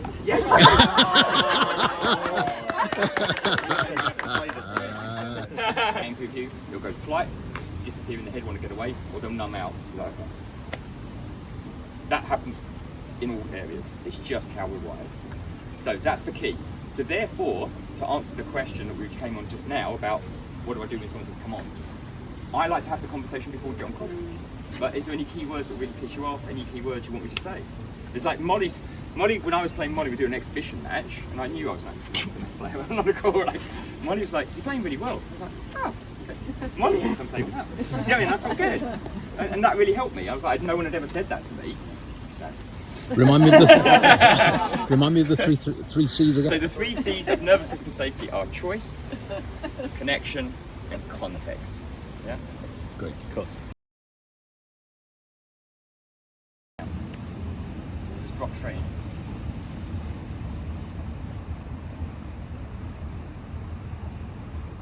Take your paddle. Feel your fingers on the paddle. And then really slowly move your fingers down the paddle. Notice the temperature of the paddle. Is it warm, hot, cool? Are your fingers dry, sweaty? Is the surface rough or smooth? What's the feelings like in your fingers? Are they tingling? Do that one more time. Super slow. Take another breath in. You're done. You can do that in between points, right? You'll see me doing it all the time. Through sensation. It only happens at the present moment. Once I stop doing that, it stops. So if all of my attention's on that, I can be in the present moment. It takes training. Obviously, the more stressed you get, you know, once you've done hundreds of these reps, And what's nice about this is you can literally train it throughout your day. You're going to have your coffee, just fill the cup. Smell the coffee, drink the coffee. Cool, you've just done a rep of mental fitness training. And eventually, you'll get into situations where you're 14-1 down and everyone's watching you. You'll be like, okay, there's the ball. The mental weights will get less. You're lifting mental reps all the time. Listen to the sounds, feel your feet on the ground as you walk. Lovely, easy. You don't need to go and sit in a room and do cross-legged to practice. You can if you want, I like it. Okay, sorry, last question. Good? No? We're good? Lob, or do you want to be the smasher? I'm the lobber every day. Okay, so this is what I see.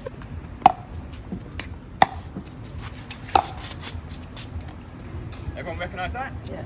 Okay, just want you to contrast that with what I'm going to suggest you do. If that works for you, great. It's a little bit unsafe. You see? There you go. What's making the main difference? Side on. There you go.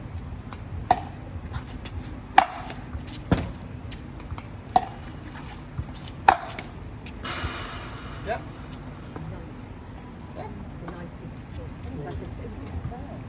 Exactly.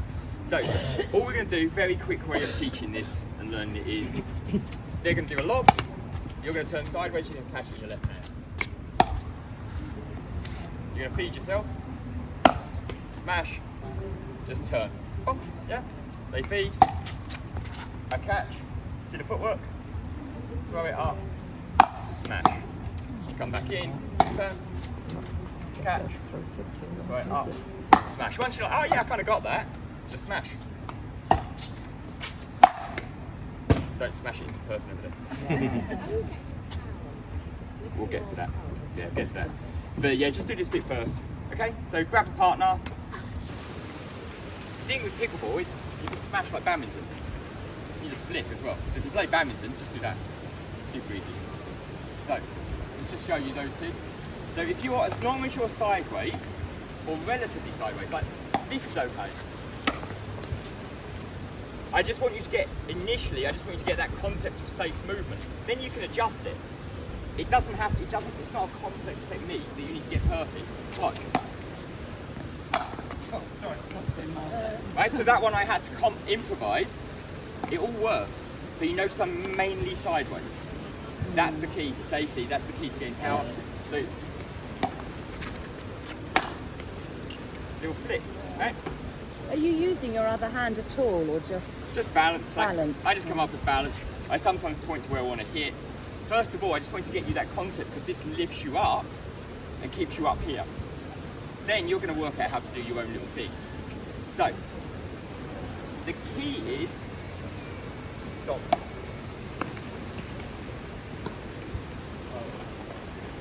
The key is to not overthink this. Don't overthink it. We want, if Rich points it over that way, like so, I just missed it, right? No problem. Put it over this way. There. Can you put it over that shoulder? Trying. Watch.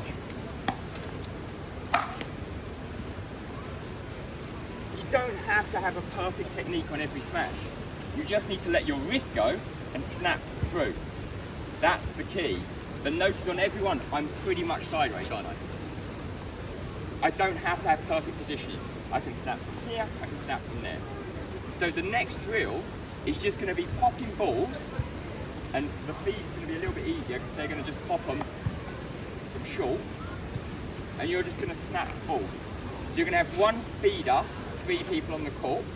So would you, Sue, would you come with me? Dev, would you come with me? So you guys go back. Good. Now sit down here. One feeder in the middle. And you stay there. So all we're going to do is you're going to give us 3 smashes anywhere, and we're going to, you can just pop up from there. Our job is to not hit Rich. Right? And we are going to practice the communication. Let's build on what we've just done. Mine, yours. I know what you're doing. Close up. So, Rick, Where do you want? Anywhere. so you go back 2 steps, and we're going to smash the ball anywhere you want to win the ball. I got it. You go, you go. And then we'll have one more go. No communication, come back in. You. Notice what I've done. Yeah, so he's got push wide. I move him. So everything we've taught you already, we're moving together. So then I would go up. Come on, that way.